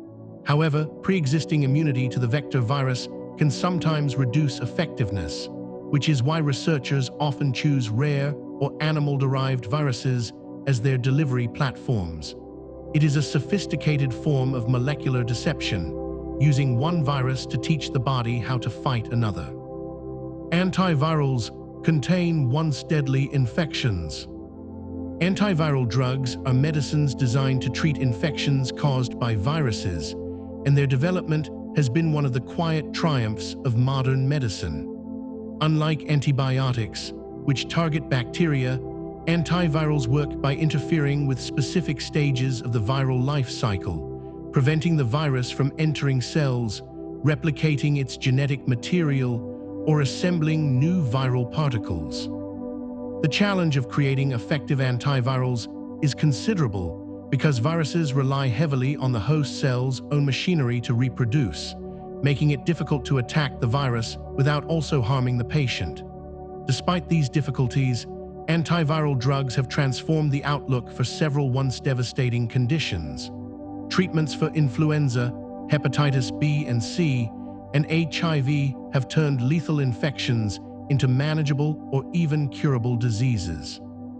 The development of direct-acting antivirals for hepatitis C, for example, achieved cure rates exceeding 95%, effectively eliminating a virus that had previously caused chronic liver disease and cancer in millions of people. During the recent coronavirus pandemic, new antiviral treatments were developed and deployed with remarkable speed. The growing library of antivirals represents an increasingly powerful toolkit against viral threats, though the ability of viruses to mutate means that the development of new drugs must remain a continuous effort. The first antiviral was used against herpes. The history of antiviral medicine is surprisingly recent compared to the long story of antibiotics. The first truly effective antiviral drug was acyclovir, developed in the late 1970s and approved for use in the early 1980s. It was designed to treat infections caused by herpes simplex viruses, which are responsible for conditions such as cold sores, genital herpes, and in more severe cases, encephalitis. Acyclovir works by mimicking one of the building blocks of viral DNA. When the virus incorporates acyclovir into its replicating genetic material, the chain is terminated, and the virus can no longer copy itself. What made acyclovir particularly elegant was its selectivity. The drug is activated primarily by a viral enzyme, meaning it has relatively little effect on healthy cells and causes few side effects compared to earlier, cruder antiviral attempts. The scientist behind its development, Gertrude Ilian, was awarded the Nobel Prize in Physiology or Medicine in 1988, alongside George Hitchings and James Black, for their pioneering work on rational drug design. Acyclovir opened the floodgates for antiviral research, proving that it was possible to create drugs that specifically targeted viral processes. It remains in use today, a quiet testament to the power of careful molecular design. HIV treatment turned a fatal disease into a chronic one. When the human immunodeficiency virus was first identified in the early 1980s, a diagnosis of HIV was widely regarded as a death sentence. The virus attacks the immune system, specifically the CD4 cells that coordinate the body's defense against infection, gradually weakening the patient until they become vulnerable to a host of opportunistic diseases. In the early years of the epidemic, there was no effective treatment, and millions of people died. The turning point came in the mid-1990s with the introduction of combination antiretroviral therapy, an approach that uses multiple drugs simultaneously to attack the virus at different stages of its life cycle. This strategy dramatically reduced the amount of virus in the blood, allowed the immune system to recover, and transformed HIV from a rapidly fatal infection into a manageable chronic condition. Today, people living with HIV who have access to treatment and take their medication consistently can expect a near-normal lifespan. Advances in prevention, including pre-exposure prophylaxis, have also reduced the rate of new infections. The fight against HIV is far from over, particularly in parts of the world where access to treatment remains limited. But the progress made since those desperate early years is one of the most remarkable achievements in the history of medicine. Prions are infectious proteins that defy convention. Prions are among the strangest and most unsettling entities in all of biology. They are not viruses, bacteria, or fungi. They are simply proteins, misfolded versions of a normal protein found in the brain, that have the ability to cause other healthy proteins to adopt the same abnormal shape.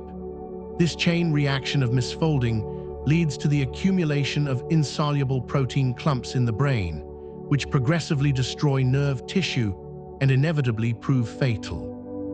Prion diseases include Creutzfeldt-Jakob disease in humans, bovine spongiform encephalopathy in cattle, and scrapie in sheep.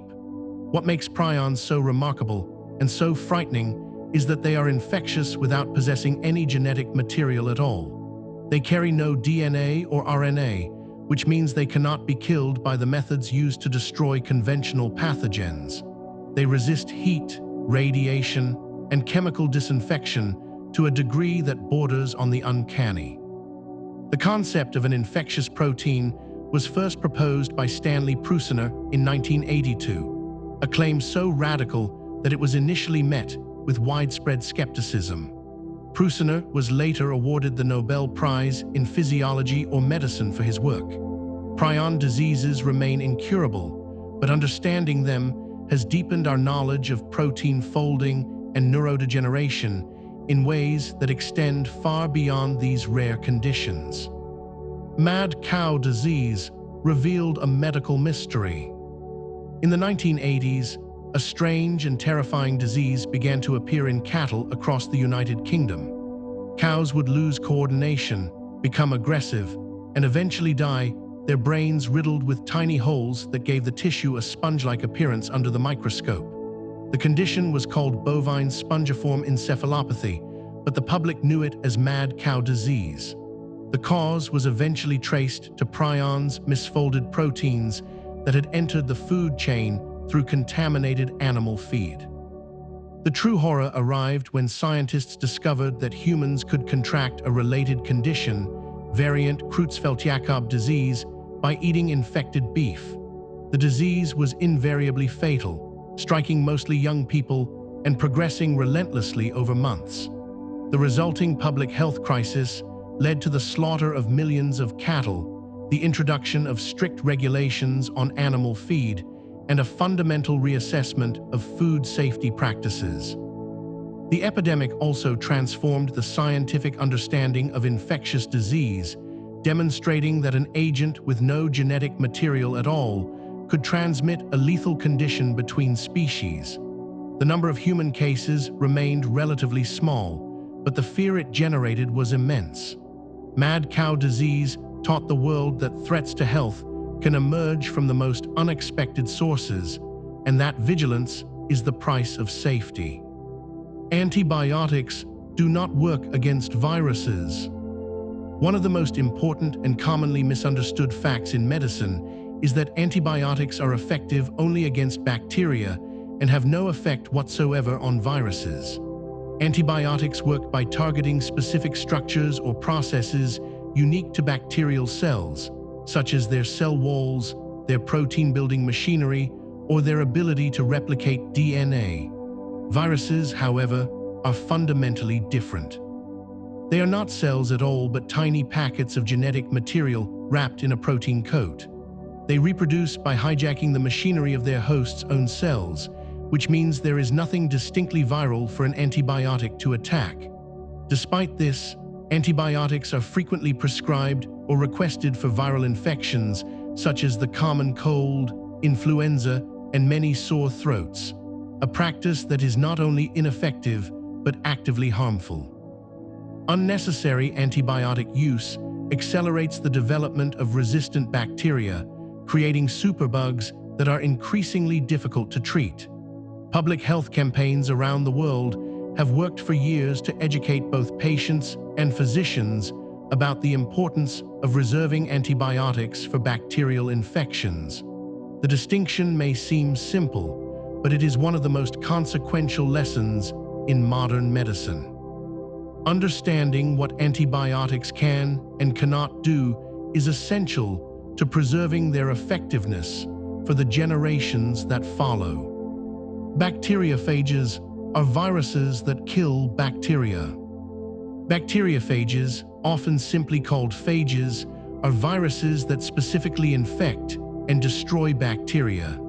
They are among the most abundant biological entities on the planet, found in soil, water, and even within the human body, wherever bacteria are present. Each phage is typically very specific in the bacteria it targets, attaching to the surface of its chosen host, injecting its genetic material, and commandeering the bacterium's reproductive machinery to produce hundreds of new phages before the cell bursts open and releases them to continue the cycle. Phages were discovered independently by Frederick Twort and Felix de Herelle in the early 20th century, and de Herelle quickly recognized their potential as therapeutic agents. He used phages to treat bacterial infections in humans with some success, and for a time phage therapy was widely practiced in parts of Eastern Europe and the Soviet Union. In the West, however, the arrival of antibiotics largely displaced phage research, and the field fell into quiet obscurity for decades.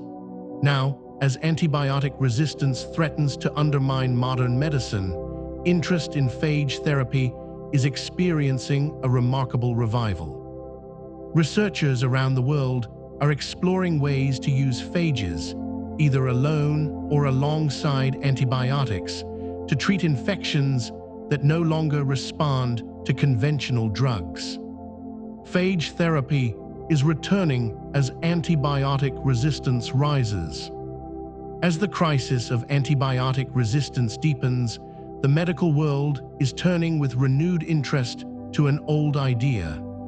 Phage therapy, the use of bacteriophages to treat bacterial infections, was first explored more than a century ago, but was largely abandoned in the West after the discovery of antibiotics. In countries such as Georgia and Poland, however, phage therapy continued to be practiced and developed throughout the 20th century, building a body of clinical experience that that is now attracting global attention. The appeal of phage therapy lies in its remarkable specificity. Unlike broad-spectrum antibiotics, which can devastate the body's beneficial bacteria alongside the harmful ones, phages target only the specific bacterium they are designed to attack, leaving the rest of the microbiome largely undisturbed. They are also self-amplifying, increasing in number as long as there are target bacteria to infect, and then naturally declining once the infection is cleared. Clinical trials of phage therapy are now underway in several countries, and individual patients with life-threatening resistant infections have been treated successfully under compassionate use protocols. Significant challenges remain, including regulatory hurdles, the need for rapid phage matching, and the possibility that bacteria may develop resistance to phages as well. Yet the return of phage therapy represents a hopeful chapter in the fight against resistant infections. Some cancers can be traced to viruses. It may come as a surprise that a significant proportion of cancers worldwide are caused not by lifestyle factors or random genetic mutations, but by viral infections. Certain viruses have the ability to insert their genetic material into the DNA of human cells, disrupting the normal controls on cell growth and division, and setting the stage for cancer to develop, sometimes years or even decades after the initial infection. Human papillomavirus, or HPV, is responsible for virtually all cases of cervical cancer, as well as a proportion of cancers of the throat, mouth, and other areas. Hepatitis B and C viruses are major causes of liver cancer. Epstein-Barr virus, best known for causing glandular fever, is linked to several types of lymphoma and nasopharyngeal cancer. Human herpes virus 8 is associated with Kaposi's sarcoma. The recognition that viruses can cause cancer has had profound implications for prevention. Vaccines against hepatitis B and HPV are now available and are preventing thousands of cancers each year.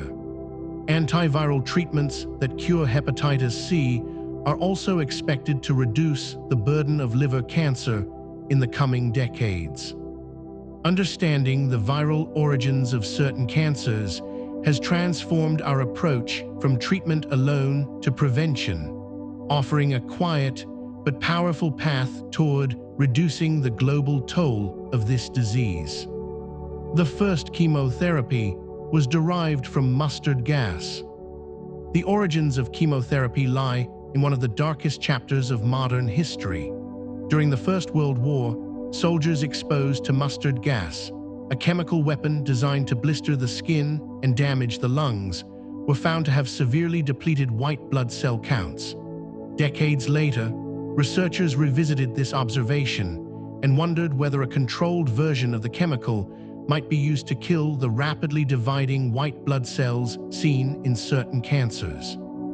In the early 1940s, pharmacologists at Yale University tested nitrogen mustard, a derivative of the original weapon, on a patient with advanced lymphoma. The tumor shrank dramatically, though the effect was temporary.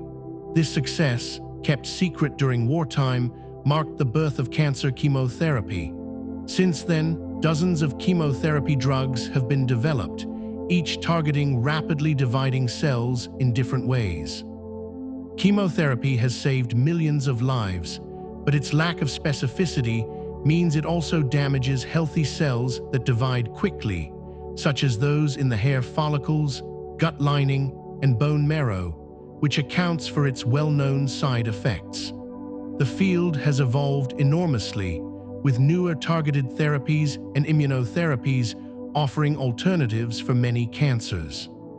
Yet the story of how a weapon of war gave rise to one of medicine's most powerful tools remains one of the most striking ironies in the history of healing. Radiation therapy uses energy to target tumors.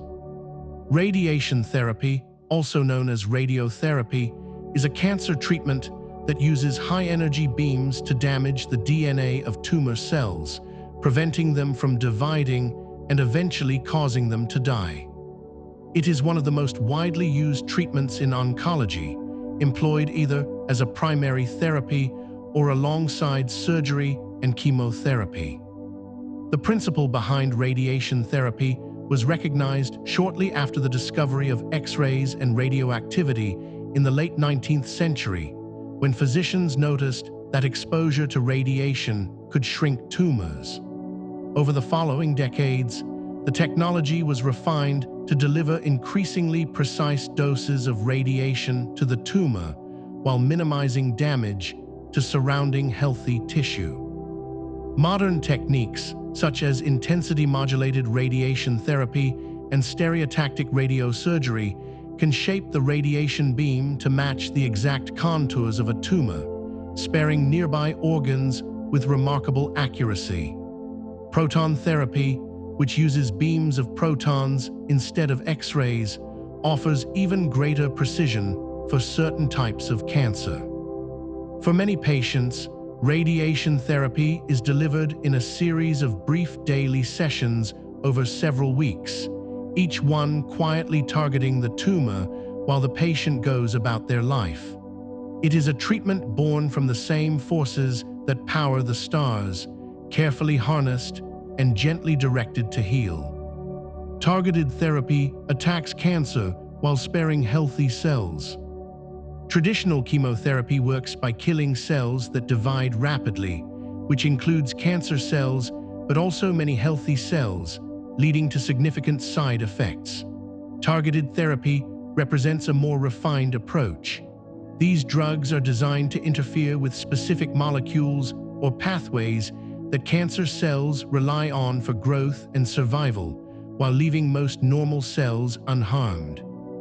The development of targeted therapies was made possible by decades of research into the molecular biology of cancer, which revealed that different tumors are driven by different genetic mutations and signaling pathways. One of the earliest and most celebrated examples is imatinib, a drug developed to treat chronic myeloid leukemia by blocking a specific abnormal protein produced by a genetic mutation unique to the cancer cells. The results were transformative, turning a once fatal disease into one that most patients can manage with a daily pill. Since then, dozens of targeted therapies have been developed for a wide range of cancers, each tailored to exploit a specific vulnerability within the tumor. Genetic profiling of a patient's cancer can now help doctors select the most appropriate targeted drug, bringing the vision of personalized oncology closer to reality. Targeted therapy has not replaced chemotherapy entirely, but it has expanded the toolkit enormously and offered hope where once there was little. CAR-T cells reprogram the immune system. CAR-T cell therapy is one of the most innovative and dramatic treatments to emerge in modern oncology. The name stands for chimeric antigen receptor T-cell therapy, and the concept involves removing T cells, a type of immune cell, from a patient's blood, genetically engineering them in the laboratory to recognize and attack cancer cells, and then infusing them back into the patient. The engineered T cells carry a synthetic receptor on their surface that allows them to lock onto a specific protein found on the cancer cells, enabling them to seek out and destroy tumors with extraordinary precision. The results in certain blood cancers, particularly acute lymphoblastic leukemia and certain types of lymphoma, have been remarkable. Patients who had failed all other treatments, some of whom were given only weeks to live, have achieved complete remissions that have lasted for years. The treatment is not without risks. The rapid activation of the immune system can trigger a severe inflammatory response known as cytokine release syndrome, which requires careful monitoring and management. CAR-T therapy is also expensive and complex, requiring specialized facilities and expertise. But for patients who have exhausted every other option, it can offer something close to a miracle, a quiet reprogramming of the body's own defenses to fight the most personal of battles. Some cancer patients now achieve complete remission. The word remission carries an almost sacred weight in oncology. It means that the signs and symptoms of cancer have diminished or disappeared entirely, and for patients who have endured months or years of treatment, hearing it can feel like the lifting of an enormous burden. Complete remission means that no detectable cancer remains in the body, though doctors are careful to note that this does not always guarantee a permanent cure, as microscopic cells may persist unseen. What has changed dramatically in recent decades is the proportion of patients achieving this outcome. Thanks to advances in chemotherapy, targeted therapy, immunotherapy, and combination approaches, survival rates for many cancers have improved significantly. Childhood leukemia, once nearly always fatal, now has 5-year survival rates exceeding 90% in many countries. Certain types of testicular cancer, lymphoma, and thyroid cancer also have remarkably high rates of long-term remission. Even cancers that were historically considered untreatable, such as advanced melanoma and some lung cancers, are now seeing meaningful numbers of patients living years beyond their expected prognosis. The progress is uneven, and many cancers remain stubbornly resistant to treatment, but the trajectory is unmistakable. Slowly, quietly, and with the persistent effort of researchers and clinicians around the world, cancer is becoming a more survivable disease. Placebos can produce real physiological changes. The placebo effect is one of the most fascinating phenomena in medicine. When a patient is given an inactive treatment, a sugar pill, a saline injection, or even a sham surgical procedure, and told that it is a genuine therapy, measurable improvements in their condition frequently follow. This is not simply a matter of imagination. Studies have shown that placebos can trigger real physiological changes in the body, including the release of endorphins, the brain's natural painkillers, alterations in heart rate and blood pressure, and even changes in the activity of specific brain regions. The effect is particularly strong in conditions involving pain, anxiety, depression, and fatigue. Researchers have discovered that the color, size, and number of placebo pills can influence their effectiveness, and that placebos administered by a warm and confident physician tend to produce stronger effects than those given with less care. The placebo effect does not mean a condition is imaginary. Rather, it demonstrates the extraordinary power of expectation, context, and the relationship between patient and healer. Understanding the placebo effect has become essential to the design of clinical trials, which must account for it in order to determine whether a new treatment is genuinely effective. It is a quiet reminder that the mind and body are far more deeply connected than we often appreciate. Double-blind trials revolutionized clinical testing. A double-blind trial is a type of clinical study in which neither the participants nor the researchers administering the treatment know who is receiving the active drug and who is receiving a placebo. This design was developed to eliminate the biases that can distort the results of medical research. When patients know they are receiving a real treatment, the placebo effect can inflate their perception of improvement. When doctors know which patients are on the active drug, they may unconsciously interpret symptoms more favorably in that group.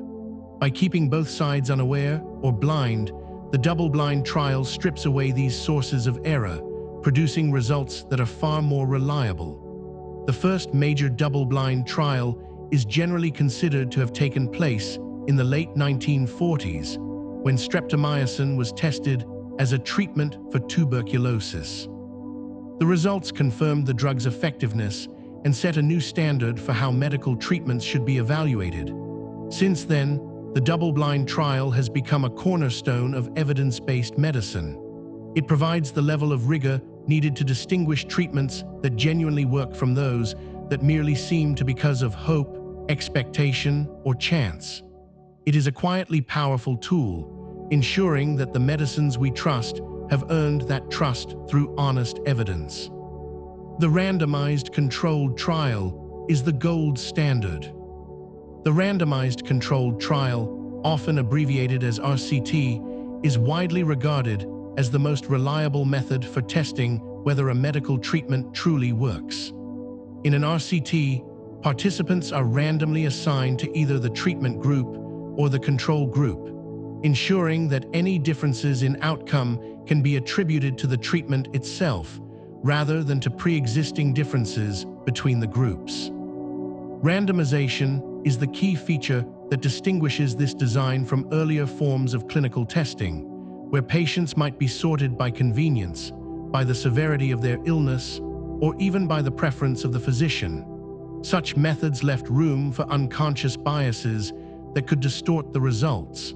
The modern RCT was pioneered in the mid-20th century, and the landmark streptomycin trial of 1948 is often cited as one of the earliest examples. Since then, the RCT has become the foundation of evidence-based medicine, used to evaluate everything from new drugs and surgical techniques to lifestyle interventions and public health policies. Regulatory agencies around the world typically require RCT evidence before approving a new treatment for clinical use. The design is not perfect. Some conditions and interventions are difficult to study in this format. But as a method for generating trustworthy evidence about what heals and what does not, the RCT remains unmatched. Ethics boards protect patients in research. Medical research has the potential to improve and save lives on a vast scale, but it also has the potential to cause harm, particularly when human subjects are involved. Ethics boards, also known as institutional review boards or research ethics committees, exist to ensure that proposed studies are conducted safely, fairly, and with proper respect for the rights and welfare of participants.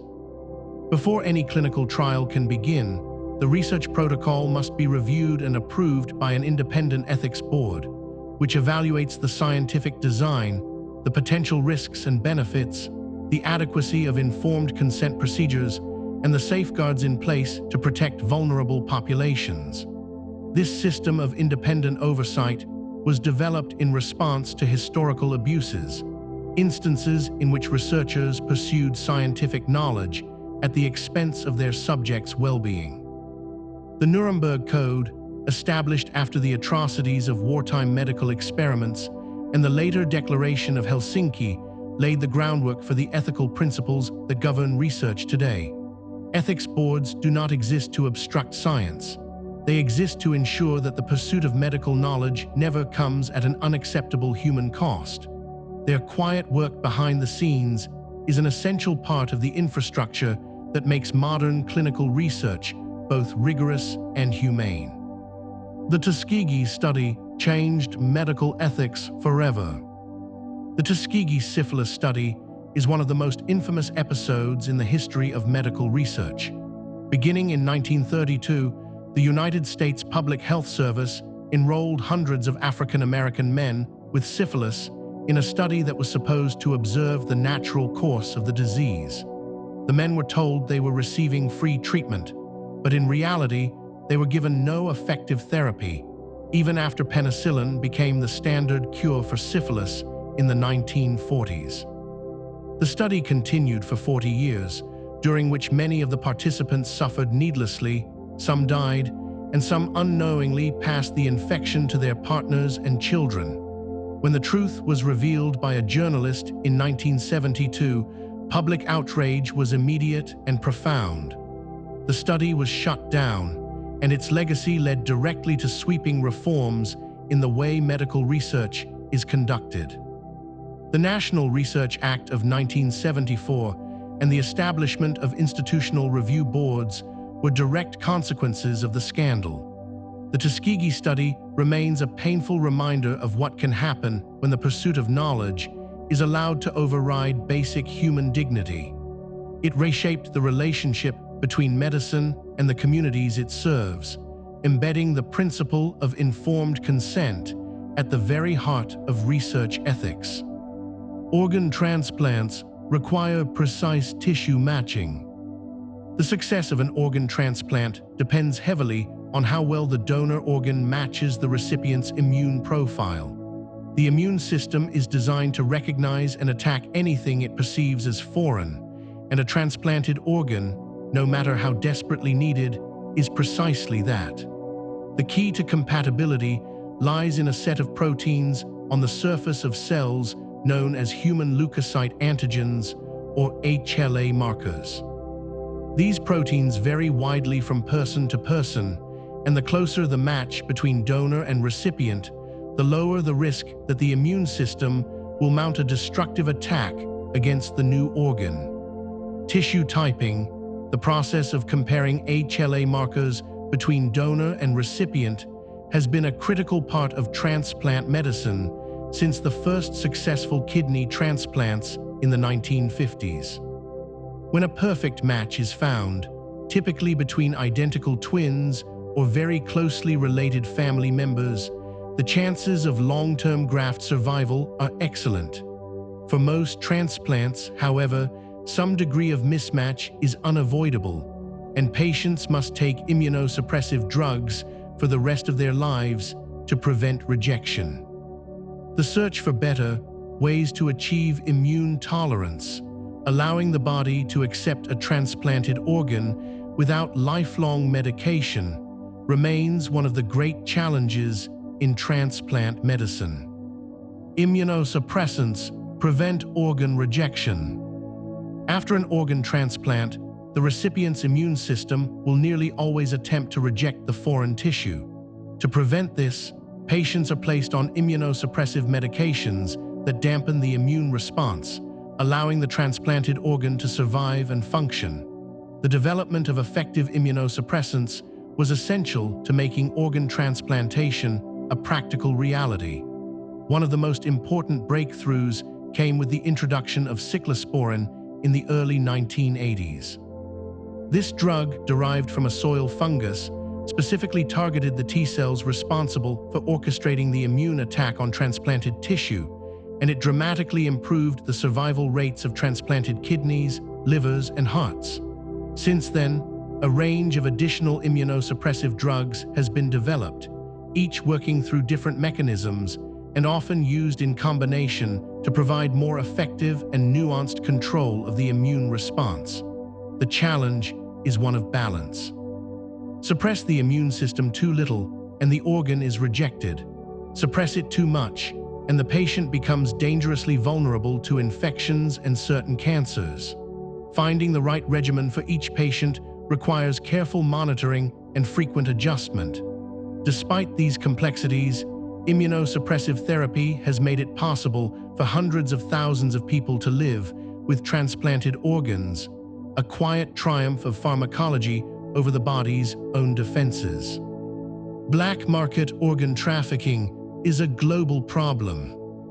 The gap between the number of people who need organ transplants and the number of available donor organs is enormous, and it has given rise to a grim underground trade. Black market organ trafficking involves the buying and selling of human organs outside legal and ethical frameworks, often exploiting the most vulnerable people in society. In many cases, impoverished individuals in developing countries are persuaded or coerced into selling a kidney, sometimes for a fraction of the price the organ ultimately commands. The surgery is often performed in clandestine clinics with inadequate equipment and care, putting both the donor and the recipient at serious risk. International organizations, such as the World Health Organization, have documented cases of organ trafficking across every continent, and the practice is condemned by medical ethics bodies worldwide. Efforts to combat it include stronger laws, international cooperation, and initiatives to increase voluntary organ donation through public awareness campaigns and opt-out consent systems. Some countries have made significant progress in expanding their donor pools, while others continue to struggle. The existence of the organ black market is a stark reminder that the demand for transplantable organs far outstrips the supply. and that solving this disparity through ethical means remains an urgent priority for medicine and society alike. Xenotransplantation uses animal organs in humans. Xenotransplantation is the transplantation of organs, tissues, or cells from one species to another, and in medicine, it typically refers to the use of animal organs in human patients. The idea is not new. Surgeons experimented with transplanting animal kidneys and hearts into humans as early as the 20th century, but the results were uniformly poor because the human immune system attacked the foreign tissue with overwhelming force. In recent years, however, advances in genetic engineering have revived interest in xenotransplantation. Scientists have learned to modify the genes of donor animals, particularly pigs, to make their organs more compatible with the human immune system. Pig organs are favored because they are similar in size to human organs, and because pigs can be bred in large numbers under controlled conditions. The modifications involve removing pig genes that trigger the most aggressive immune responses and sometimes inserting human genes that help the organ disguise itself from the recipient's defenses. The first experimental transplant of a genetically modified pig heart into a living human patient took place in 2022, and although the patient survived only a few months, the procedure demonstrated that the concept is viable. Xenotransplantation remains experimental, but it offers a potential solution to the chronic shortage of donor organs that costs thousands of lives each year. Pig hearts have been experimentally transplanted.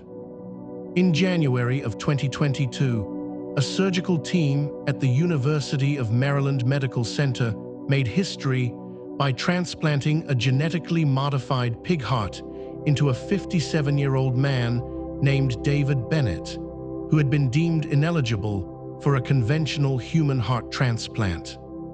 The pig had been engineered with 10 genetic modifications, including the removal of genes responsible for triggering acute immune rejection and the addition of human genes intended to improve the organ's compatibility. The transplanted heart functioned well in the initial weeks, beating strongly and sustaining the patient's circulation without the need for external support. Unfortunately, Bennett's condition deteriorated after about 2 months, and he passed away. Subsequent investigation revealed the presence of a porcine virus in the transplanted organ, which may have contributed to the outcome. Despite the patient's death, the procedure was widely regarded as a landmark achievement in transplant medicine. It demonstrated for the first time that a genetically engineered pig heart could function in a human body for an extended period. Further pig-to-human heart transplants have since been attempted, with researchers working to address the challenges identified in the first case. Each attempt brings the prospect of routine xenotransplantation a step closer, offering a potential lifeline for the thousands who die each year waiting for a donor heart. Artificial blood products are being developed. The quest to create an artificial substitute for human blood has occupied researchers for decades, and while a perfect replacement remains elusive, significant progress has been made. Natural blood is an extraordinarily complex substance that transports oxygen, delivers nutrients, removes waste, fights infection, and helps regulate temperature. Replicating all of these functions in a single synthetic product is an enormous challenge. Most efforts have focused on the oxygen-carrying component, since the ability to deliver oxygen to tissues is the most immediately critical function during emergencies. Hemoglobin-based oxygen carriers use modified hemoglobin molecules extracted from human or animal blood or produced through genetic engineering to carry oxygen through the body. Perfluorocarbon-based products are entirely synthetic liquids that can dissolve and transport oxygen at high concentrations. Neither approach has yet achieved widespread clinical approval, though some products have been used in limited settings. The advantages of a successful blood substitute would be enormous. It could be stored for far longer than donated blood, would not need to be matched to a patient's blood type, and could be manufactured on demand, freeing medicine from its dependence on voluntary donation. The development of artificial blood remains one of the great ongoing challenges in biomedical research, a quiet race with the potential to transform emergency medicine. Blood types were a revolutionary discovery. The discovery of blood types at the beginning of the 20th century was a breakthrough that made safe blood transfusion possible for the first time. Before this discovery, transfusions were unpredictable and often fatal. Patients who received incompatible blood suffered violent reactions as their immune systems attacked the foreign red blood cells, causing clotting, kidney failure, and death. In 1901, the Austrian physician Karl Landsteiner demonstrated that human blood could be classified into distinct groups based on the presence or absence of specific antigens on the surface of red blood cells. He identified three main groups, which he labeled A, B, and C, the last of which was later renamed O. A fourth group, AB, was identified shortly afterwards by his colleagues. Landsteiner's classification explained why some transfusions succeeded and others ended in disaster. Matching the blood type of the donor to that of the recipient before transfusion eliminated the deadly incompatibility reactions. Landsteiner was awarded the Nobel Prize in Physiology or Medicine in 1930 for this work. The ABO blood group system remains the most important classification used in transfusion medicine today. It is a quiet piece of knowledge that has saved countless millions of lives and made modern surgery, emergency care, and organ transplantation possible. Universal donors provide life-saving supplies. In the world of blood transfusion, the term universal donor refers to individuals with blood type O negative. Their red blood cells lack the A and B antigens that would trigger an immune reaction in recipients with different blood types, making their blood generally safe to give to almost anyone in an emergency. When there is no time to test a patient's blood type, as often happens in trauma situations or on the battlefield, O-negative blood is the go-to supply. This makes it one of the most valuable and most in-demand resources in blood banks around the world. Unfortunately, only a relatively small proportion of the population has O-negative blood, typically around 6 to 8% in many countries, which means supplies are perpetually limited and in need of constant replenishment through voluntary donation. Similarly, individuals with blood type AB positive are sometimes called universal recipients because they can receive red blood cells from any ABO blood type without an adverse reaction. The concept of universal donors and recipients has simplified emergency transfusion protocols and saved untold numbers of lives. Blood donation itself is one of the quietest acts of generosity in medicine, a simple gift that can mean the difference between life and death for a stranger. Plasma can carry antibodies between people. Plasma is the straw-colored liquid portion of blood that remains after the red cells, white cells, and platelets have been removed. It makes up about 55% of total blood volume and carries a remarkable cargo of proteins, hormones, nutrients, and crucially, antibodies. Antibodies are proteins produced by the immune system in response to infection, and they can recognize and neutralize specific pathogens. When plasma from a person who has recovered from an infection is transfused into a patient currently fighting the same disease, the donated antibodies can provide immediate, if temporary, immune protection. This principle, known as passive immunization, has been used in various forms for well over a century. Convalescent plasma, the plasma collected from recovered patients, was used during outbreaks of influenza, measles, and other infections long before modern drugs were available. Plasma also serves as the raw material for the manufacture of immunoglobulin products, concentrated antibody preparations used to treat immune deficiencies and certain autoimmune conditions. Beyond antibodies, plasma carries clotting factors essential for patients with hemophilia and other bleeding disorders. Its versatility makes plasma one of the most therapeutically valuable components of blood, a quiet river of protection flowing through the veins of every living person. Convalescent plasma has been used for pandemics. The use of convalescent plasma, blood plasma collected from individuals who have recovered from an infectious disease, is one of the oldest forms of immunotherapy. The idea is straightforward. A recovered patient's blood contains antibodies that were generated during their fight against the infection, and transferring those antibodies to a currently ill patient may help them overcome the disease more quickly. This approach was first used on a large scale during the influenza pandemic of 1918, when doctors in several countries reported that patients who received convalescent plasma had better outcomes than those who did not. It was employed again during outbreaks of measles, polio, and various other infections throughout the 20th century. During the global coronavirus pandemic that began in 2020, convalescent plasma was one of the first treatments made widely available, given to hundreds of thousands of patients around the world before vaccines and dedicated antiviral drugs were developed. The evidence for its effectiveness in that particular pandemic proved mixed, with some studies suggesting a benefit when given early and others finding little impact. Nevertheless, the speed with which convalescent plasma could be deployed highlighted its value as a bridge therapy in the early stages of a new outbreak. It is a treatment rooted in the simple generosity of recovered patients sharing their immunity with those still in need.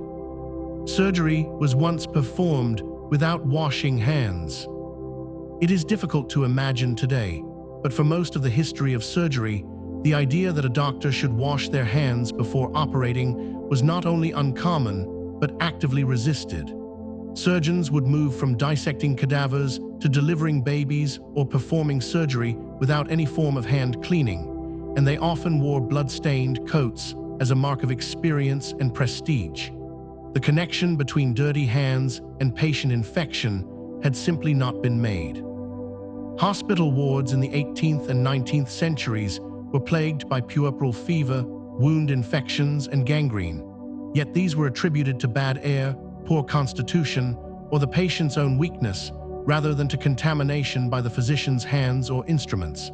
It was not until the mid-19th century that a few pioneering voices began to argue that cleanliness could prevent disease.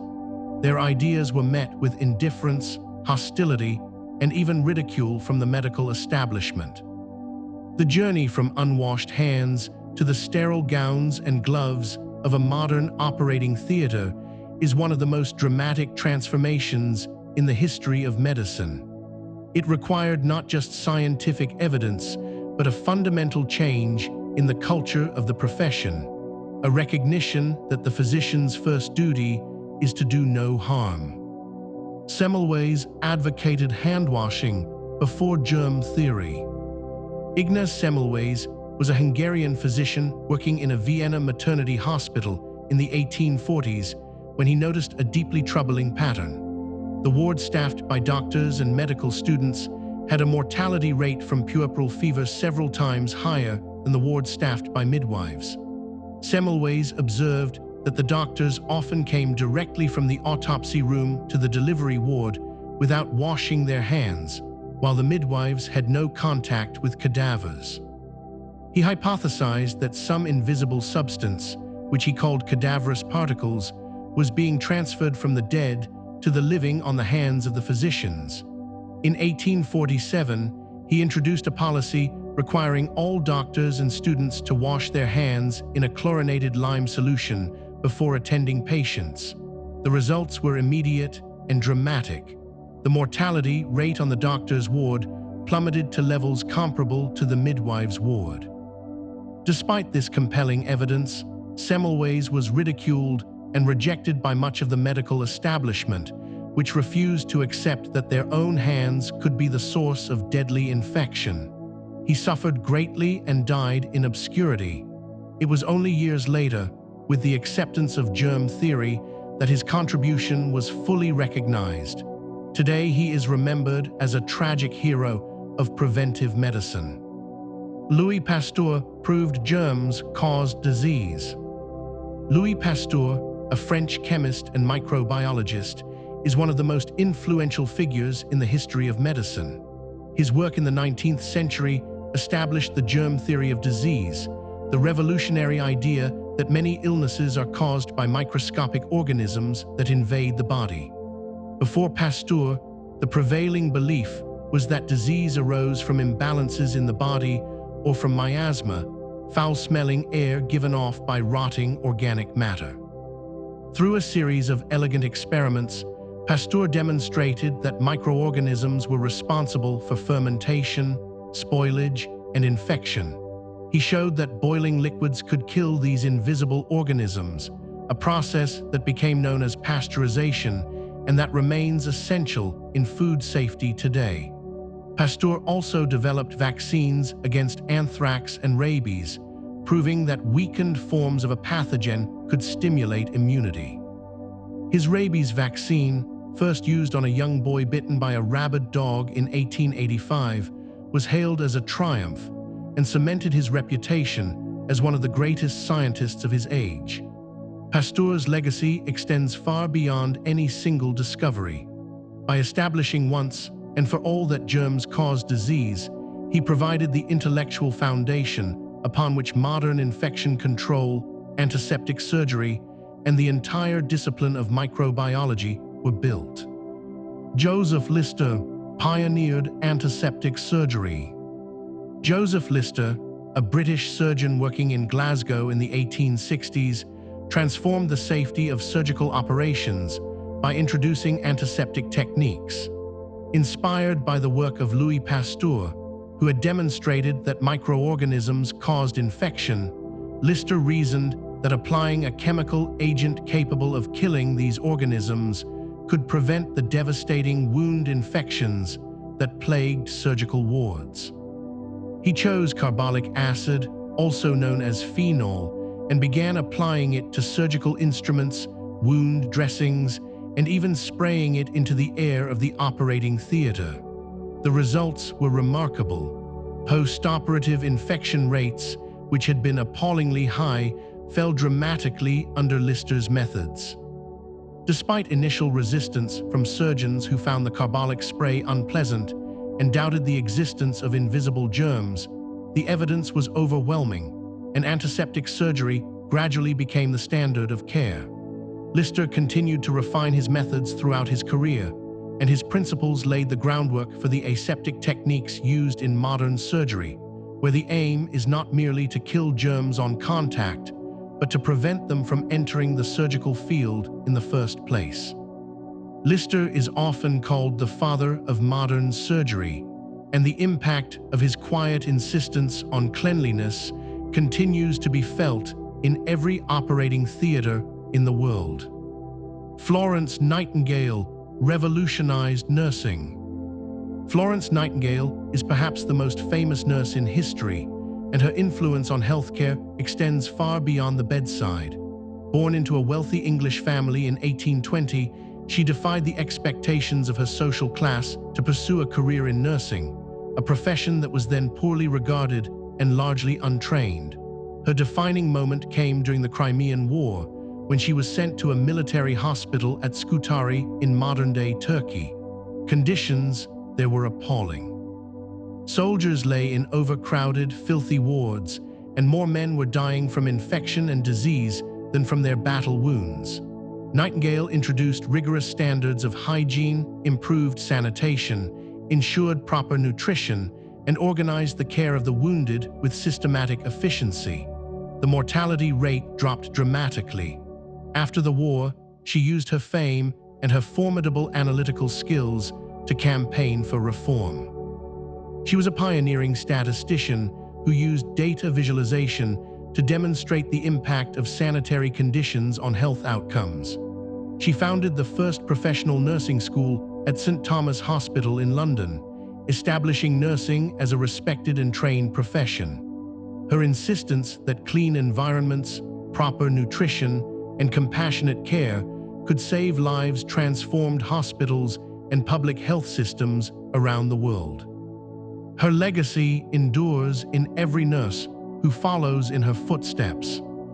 The Red Cross became a global medical force. The Red Cross movement, one of the most recognizable humanitarian organizations in the world, was born from the vision of a Swiss businessman named Henry Dunant. In 1859, Dunant witnessed the aftermath of the Battle of Solferino in northern Italy, where thousands of wounded soldiers lay dying on the battlefield with no medical care. Horrified by what he saw, he organized local volunteers to tend to the injured regardless of which side they had fought on. He later published a book describing the suffering he had witnessed and proposed the creation of national relief societies that could care for the wounded in times of war. His ideas led to the founding of the International Committee of the Red Cross in 1863 and to the adoption of the First Geneva Convention in 1864, which established protections for the wounded and for medical personnel on the battlefield. Since then, the Red Cross and Red Crescent movement has expanded into a vast global network that responds to natural disasters, armed conflicts, epidemics, and humanitarian crises of every kind. It provides medical care, distributes relief supplies, reunites separated families, and advocates for the protection of civilians. The quiet emblem of a red cross on a white background has become a universal symbol of compassion, neutrality, and the belief that every life is worth saving. Field medicine advanced rapidly during wars. War has always been a grim accelerator of medical progress. The sheer volume and severity of injuries suffered on the battlefield have forced physicians and surgeons to improvise, adapt, and develop new treatments under the most extreme conditions. During the American Civil War, advances were made in amputation techniques, the management of infections, and the evacuation of wounded soldiers from the front lines.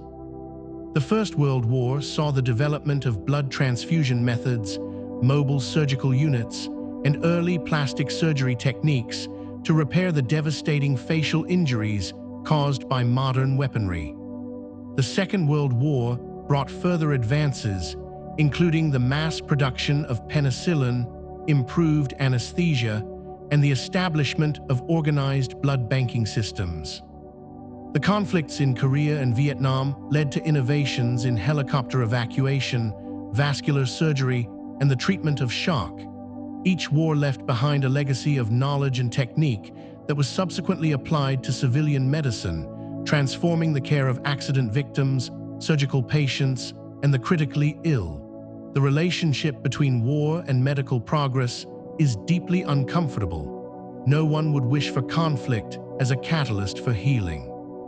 Yet the reality is that many of the treatments and systems we depend upon in peacetime were born in the desperate urgency of the battlefield. Prosthetics improved because of combat injuries. The history of prosthetic development is closely intertwined with the history of warfare. After every major conflict, large numbers of soldiers returned home with amputations, creating both a humanitarian need and a powerful incentive to improve the design and function of artificial limbs. Following the American Civil War, the government began funding prosthetic research and provision on a scale never seen before. After the First and Second World Wars, the number of amputees was so great that dedicated rehabilitation centers and research programs were established to develop better prosthetic devices. These efforts produced lighter materials, more natural movement, and improved methods of fitting and attaching prostheses to the body. The conflicts in Iraq and Afghanistan in the early 21st century drove another wave of innovation, including the development of advanced microprocessor-controlled limbs that could adapt to the user's gait in real time. Military funding also supported research into osseointegration, a technique that anchors the prosthesis directly to the bone, and into brain-computer interfaces that may one day allow amputees to control artificial limbs with their thoughts alone.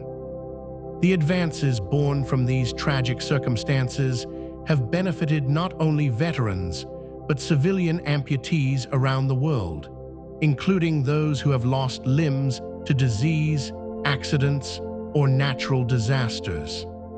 Vaccination campaigns eradicated smallpox. The eradication of smallpox stands as one of the greatest achievements in the history of public health. Smallpox was a devastating viral disease that killed an estimated 300 million people in the 20th century alone, leaving survivors scarred and sometimes blinded. The global campaign to eliminate it began in earnest in 1967, when the World Health Organization launched an intensified eradication program. The strategy combined mass vaccination with a technique called ring vaccination, which involved identifying every new case, isolating the patient, and vaccinating everyone in the surrounding area to create a barrier of immunity that the virus could not cross. Thousands of health workers traveled to remote villages, refugee camps, and conflict zones to track down every last case. The effort required international cooperation on an unprecedented scale, spanning Cold War rivalries and bridging cultural divides. The last naturally occurring case of smallpox was recorded in Somalia in 1977. In 1980, the World Health Organization officially declared smallpox eradicated, the first and so far only human infectious disease to be completely eliminated through deliberate human effort. It was a triumph of science, logistics, and collective will, a demonstration that humanity, when united in purpose, can overcome even the most fearsome of enemies. Polio is almost eliminated worldwide.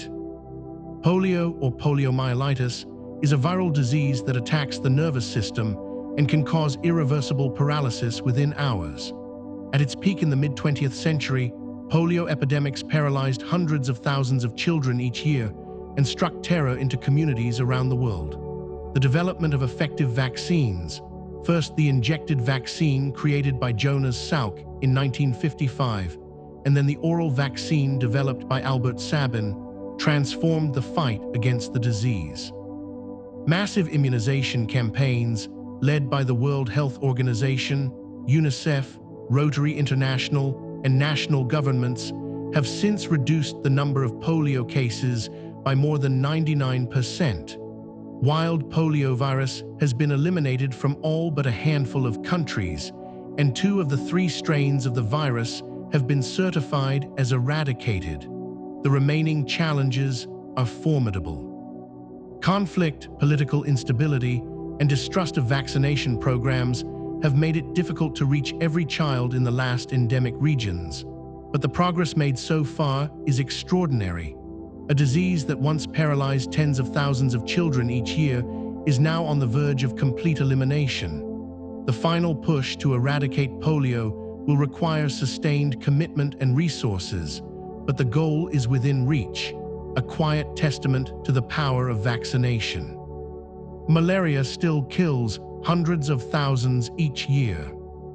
Despite decades of effort and billions of dollars in investment, malaria remains one of the deadliest infectious diseases on the planet. It is caused by parasites of the genus Plasmodium, transmitted to humans through the bites of infected mosquitoes.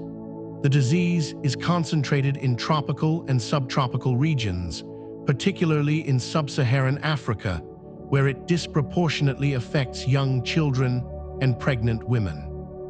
Each year, hundreds of millions of people are infected, and hundreds of thousands die, the vast majority of them children under the age of 5. The fight against malaria has achieved real gains in recent decades. Insecticide-treated bed nets, indoor spraying, rapid diagnostic tests, and effective anti-malarial drugs have all contributed to a significant reduction in cases and deaths. In 2021, the World Health Organization recommended the first malaria vaccine for widespread use in children, a milestone decades in the making.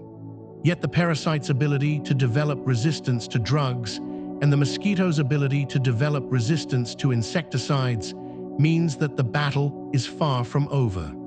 Climate change threatens to expand the range of malaria-carrying mosquitoes into new regions. The persistence of malaria is a reminder that some of humanity's oldest foes are the hardest to defeat, requiring constant vigilance and continued investment in research and prevention. Bed nets have saved millions from mosquitoes. One of the simplest and most effective tools in the fight against malaria is the insecticide-treated bed net. The concept is beautifully straightforward. A fine mesh net, draped over a sleeping area and treated with a long-lasting insecticide, creates a physical and chemical barrier between the sleeper and the mosquitoes that carry the malaria parasite.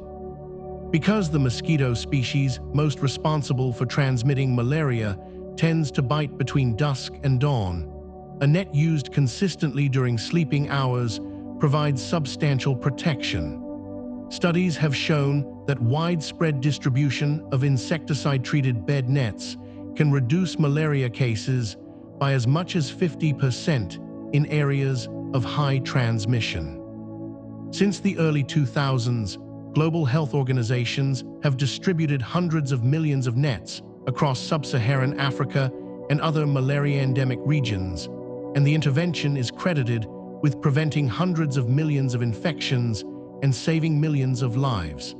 The nets are inexpensive to produce, relatively easy to distribute, and require no complex infrastructure to use. They represent one of the most cost-effective public health interventions available. In a world where advanced medicines and cutting-edge technologies often dominate the headlines, it is a gentle reminder that sometimes the most powerful solutions are also the simplest. Antibiotics are derived from soil microbes. The soil beneath your feet is home to an astonishingly diverse community of microorganisms, and it has proven to be one of the richest sources of antibiotic compounds ever discovered. The very first widely used antibiotic, penicillin, was produced by a mold commonly found in soil and decaying organic matter. But the soil's contribution to medicine did not end there. In the years following the discovery of penicillin, researchers systematically searched through soil samples from around the world, culturing the bacteria and fungi they contained and testing the substances they produced for antimicrobial activity. This approach, known as bioprospecting, led to the discovery of streptomycin, the first effective treatment for tuberculosis, as well as tetracycline, erythromycin, vancomycin, and many other antibiotics that remain in clinical use today. The organisms responsible for producing these drugs are primarily soil-dwelling bacteria of the genus Streptomyces, which generate antibiotics as a natural defense against competing microbes in their environment. As the pipeline of new antibiotics has slowed in recent decades, researchers are returning to the soil with new tools and techniques, including advanced genomic analysis, to uncover antibiotic-producing organisms that previous methods may have missed.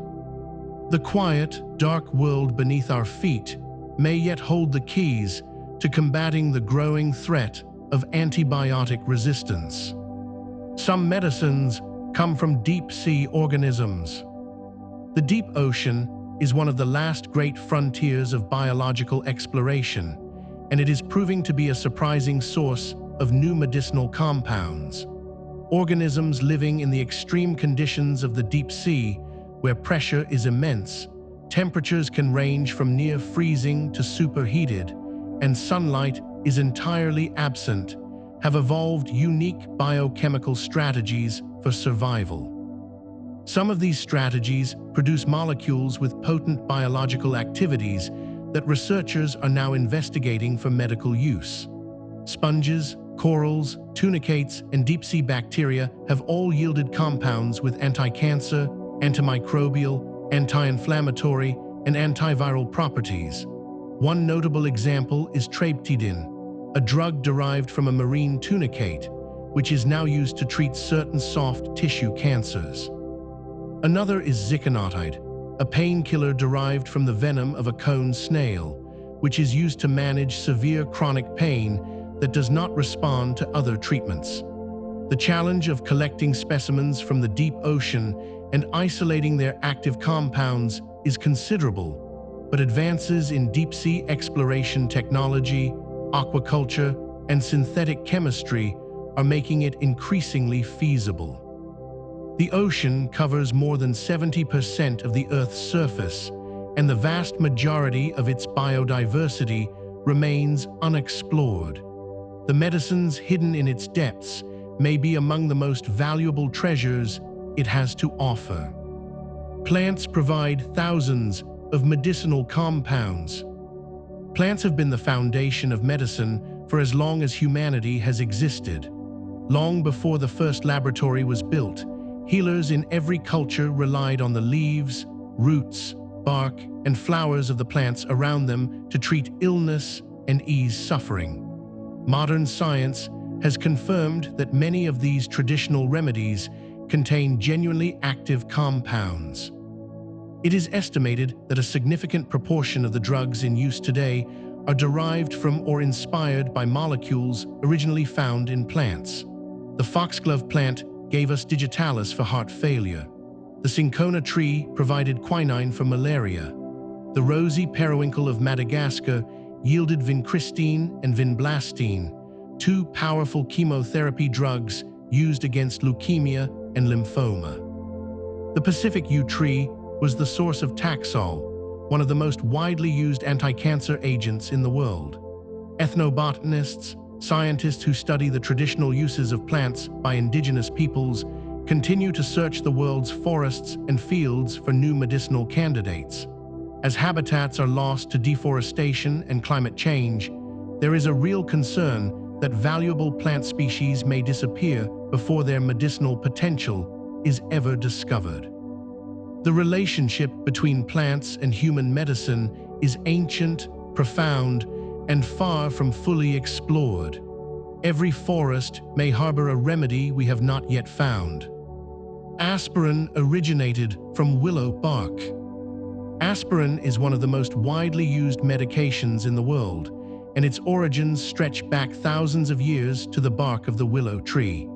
Ancient Egyptians, Greeks, and other cultures recorded the use of willow bark preparations to relieve pain and reduce fever.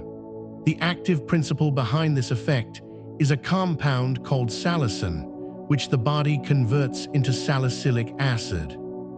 In the 19th century, chemists isolated salicylic acid and began using it as a medicine, but it was harsh on the stomach and caused nausea.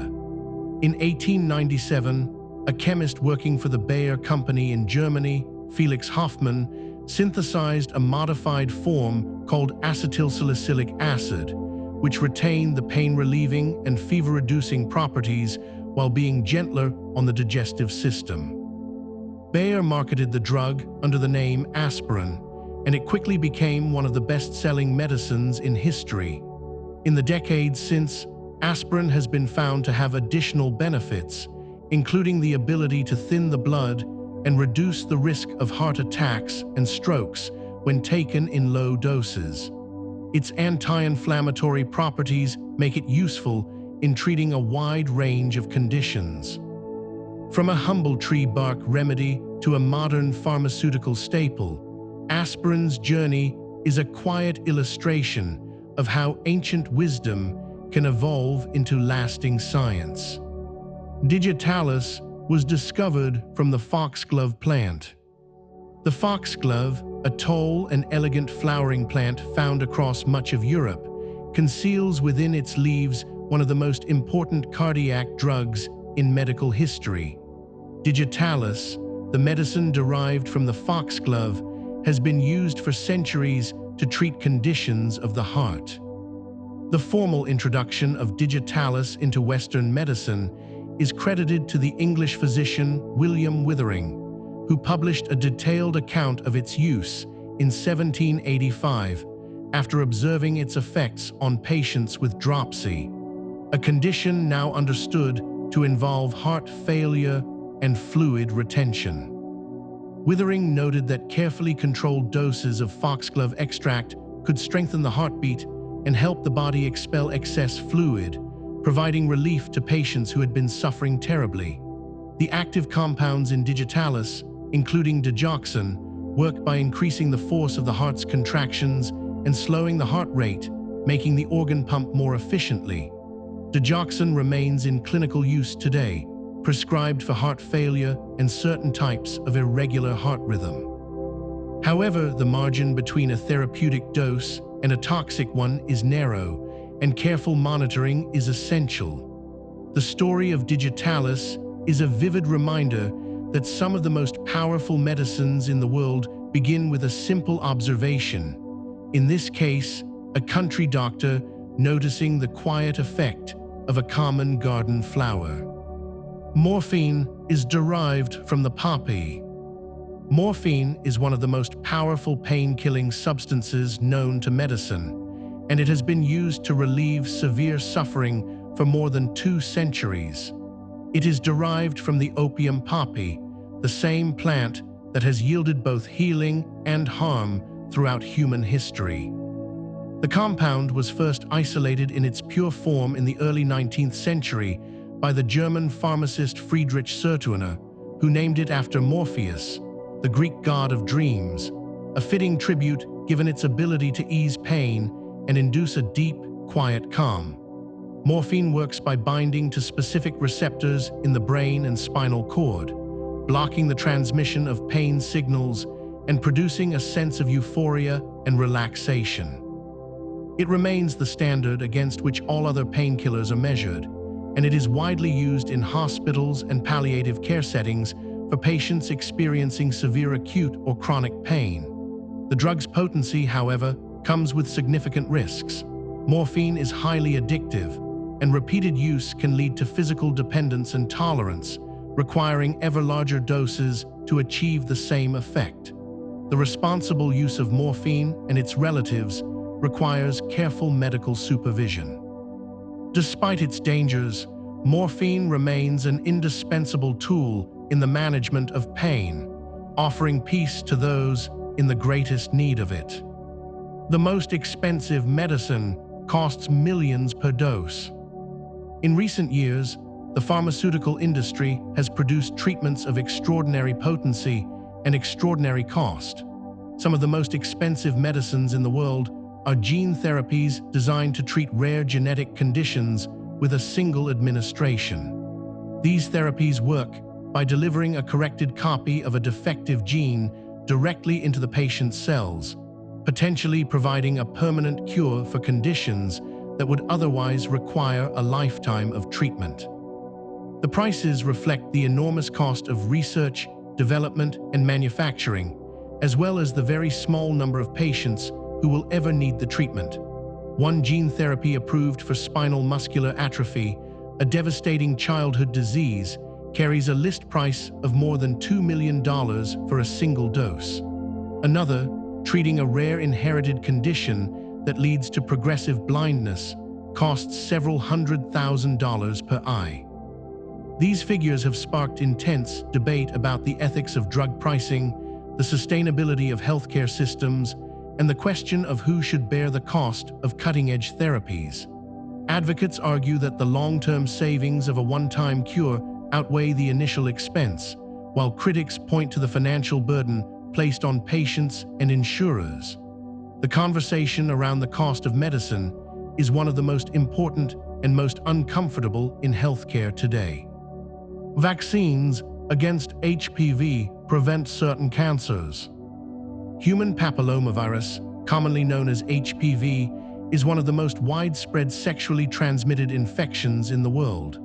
Most people who contract HPV will never know they have it, as the infection typically clears on its own without symptoms. However, certain strains of the virus can persist in the body and over many years cause changes in cells that lead to cancer. HPV is responsible for virtually all cases of cervical cancer and is linked to cancers of the throat, mouth, anus, and other areas. The development of vaccines against HPV was a landmark achievement in cancer prevention. The first HPV vaccine was approved in 2006, and several formulations are now available that protect against the strains most commonly associated with cancer. Clinical trials and real-world data have shown that vaccination dramatically reduces the incidence of precancerous changes and the infections that cause them. Countries that have implemented widespread HPV vaccination programs are already seeing significant declines in cervical abnormalities among vaccinated populations. The vaccine is most effective when given before exposure to the virus, which is why it is typically offered to adolescents. HPV vaccination represents a rare and powerful convergence in medicine: the prevention of an infectious disease and the prevention of cancer, achieved with a simple series of injections. Hospitals were once places of fear. For much of history, hospitals were not the clean, orderly institutions we know today. They were dark, crowded, and often terrifying places where the sick went not to be cured but to die. In the 18th and 19th centuries, hospital wards were breeding grounds for infection. Patients lay in unwashed beds, sometimes sharing them with strangers. Surgeons operated with unsterilized instruments and unwashed hands. The air was thick with the smell of disease, and mortality rates were appallingly high. Many people preferred to be treated at home if they could afford it, rather than risk entering a hospital. The wealthy hired private physicians and avoided institutions altogether. Hospitals were largely reserved for the poor, the homeless, and those with no other options. The transformation of hospitals from places of dread into centers of healing was gradual and hard-won. It required the introduction of antiseptic and later aseptic techniques, the professionalization of nursing, advances in sanitation and ventilation, and a fundamental change in the culture of medical care.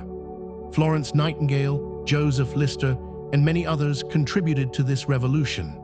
Today, hospitals are among the safest and most technologically advanced environments in the world, a remarkable contrast to the grim institutions of just a few generations ago. Surgical masks became standard in the 20th century. The surgical mask, now so familiar that it barely draws a second glance, was not always part of the operating theater. It was introduced in the late 19th and early 20th centuries as understanding of germ theory grew and surgeons recognized that bacteria from the nose and mouth could contaminate surgical wounds. The German surgeon Johann Mikulix Radke is generally credited with being among the first to advocate the use of a face covering during surgery in the 1890s. Early masks were simple gauze strips tied around the lower face, and their adoption was not immediate. Some surgeons resisted the idea, just as earlier generations had resisted hand-washing and antiseptic techniques. Over time, however, evidence accumulated that masks reduced the rate of wound infection, and their use became standard practice in operating theaters around the world. Beyond surgery, masks came to play a broader role in public health. During the influenza pandemic of 1918, mask-wearing was encouraged and in some places mandated for the general public. More recently, the global coronavirus pandemic brought masks into everyday life on an unprecedented scale. The humble surgical mask, born from a simple insight about the invisible spread of germs, has become one of the most ubiquitous symbols of modern infection control. Sterilization changed operating theaters forever. The introduction of sterilization, The complete elimination of all microorganisms from surgical instruments and the operating environment was a turning point in the safety of surgery. Before sterilization became standard practice, surgical tools were reused without proper cleaning, and operating theaters were far from the controlled, sterile environments they are today. The shift began with the antiseptic methods championed by Joseph Lister in the 1860s, which used chemical agents to kill germs on instruments and wounds.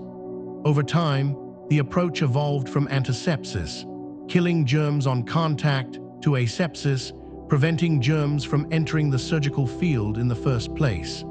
The development of the autoclave, a device that uses high-pressure steam to sterilize instruments, was a critical advance. Surgeons and nurses learned to scrub their hands thoroughly, wear sterilized gowns and gloves, and prepare the operating area with meticulous care. Every surface, every instrument, and every textile that enters the modern operating theater is subjected to rigorous sterilization protocols. The result has been a dramatic reduction in post-operative infections and a corresponding improvement in surgical outcomes. Sterilization is one of those medical advances that is easy to take for granted because it works so invisibly and so well. Yet behind every successful surgery lies this quiet foundation of cleanliness. Ambulance services evolved from battlefields. The modern ambulance service, a rapid response system for transporting the sick and injured to hospital, has its roots firmly planted in the chaos of the battlefield.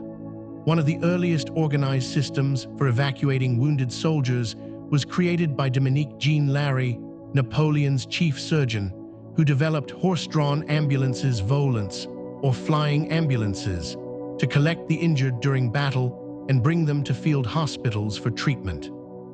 His system prioritized speed and triage, ensuring that the most seriously wounded received care first regardless of their rank. In civilian life, organized ambulance services began to appear in the late 19th century, initially using horse-drawn carriages and later motor vehicles. The development of cardiopulmonary resuscitation, portable defibrillators, and advanced life support techniques in the 20th century transformed ambulances from simple transport vehicles into mobile emergency rooms staffed by trained paramedics, capable of delivering life-saving treatment en route to hospital. Today, ambulance services operate in virtually every country, responding to emergencies within minutes and providing a critical link between the scene of an illness or injury and definitive hospital care.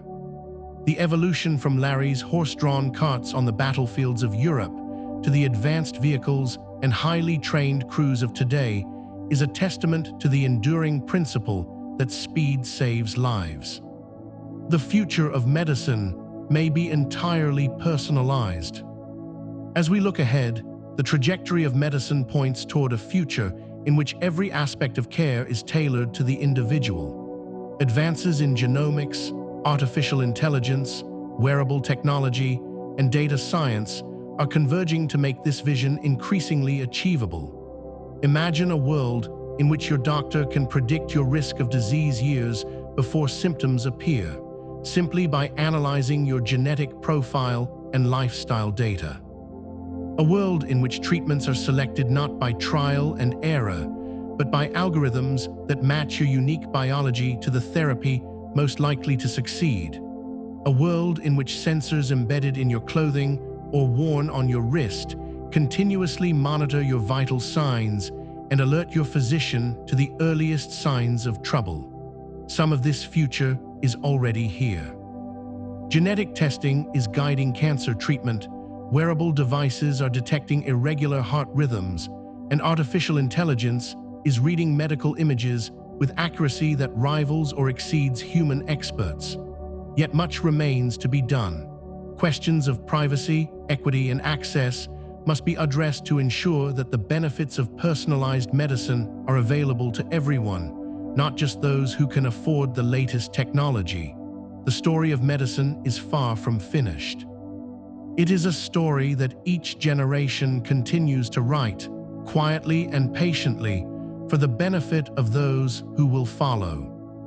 And now the quiet wonders of medicine begin to gently fade into the stillness of the night. You have wandered through over 100 peaceful truths about the world of healing, from the earliest surgeons who opened skulls with crude tools to the gene therapies that may one day cure the incurable, from vaccines that eradicated plagues to the quiet precision of modern operating theaters, from the discovery of antibiotics to the frontiers of regenerative medicine. You have explored how physicians learn to fight infection, ease pain, repair damaged hearts, and unlock the secrets hidden within our genes. You have learned that beneath every treatment you receive, there are centuries of curiosity, persistence, and compassion, all working together in quiet harmony. You are connected to this story more deeply than you may realize. Right now, as you listen, your body is doing what it has always done, healing small wounds, fighting off invaders, regulating your temperature, preparing your mind for rest. It does not need your permission or your attention. It simply serves, faithfully and silently, as it has since the very first moment of your life. If your eyes feel heavy now, let them close. Let the rhythm of your breath become steady, like the quiet pulse of blood through your veins, like the gentle hum of a body that never stops caring for you. Tonight, as you rest, medicine continues its quiet work across the world. In laboratories, in hospitals, in clinics, researchers search for cures, nurses comfort the sick, surgeons perform delicate operations, and somewhere a new discovery is waiting to be made. You are a small, warm presence within this vast story of healing, peacefully resting among the wonders. Sleep well, sweet dreams, and may you carry with you the quiet knowledge that humanity has always sought to heal, to ease suffering, and to care for one another in ways both seen and unseen. Thank you for joining me on this journey through the history and wonders of medicine. If you enjoyed this video, please subscribe to Drowsy Discovery for more soothing explorations of how your mind and body work together. There are more wonders waiting, more secrets hidden in the depths of science and the quiet corners of history, more gentle truths to drift through on quiet evenings. Rest well, and may the gentle progress of medicine keep you company through the night. This has been Drowsy Discovery. Good night.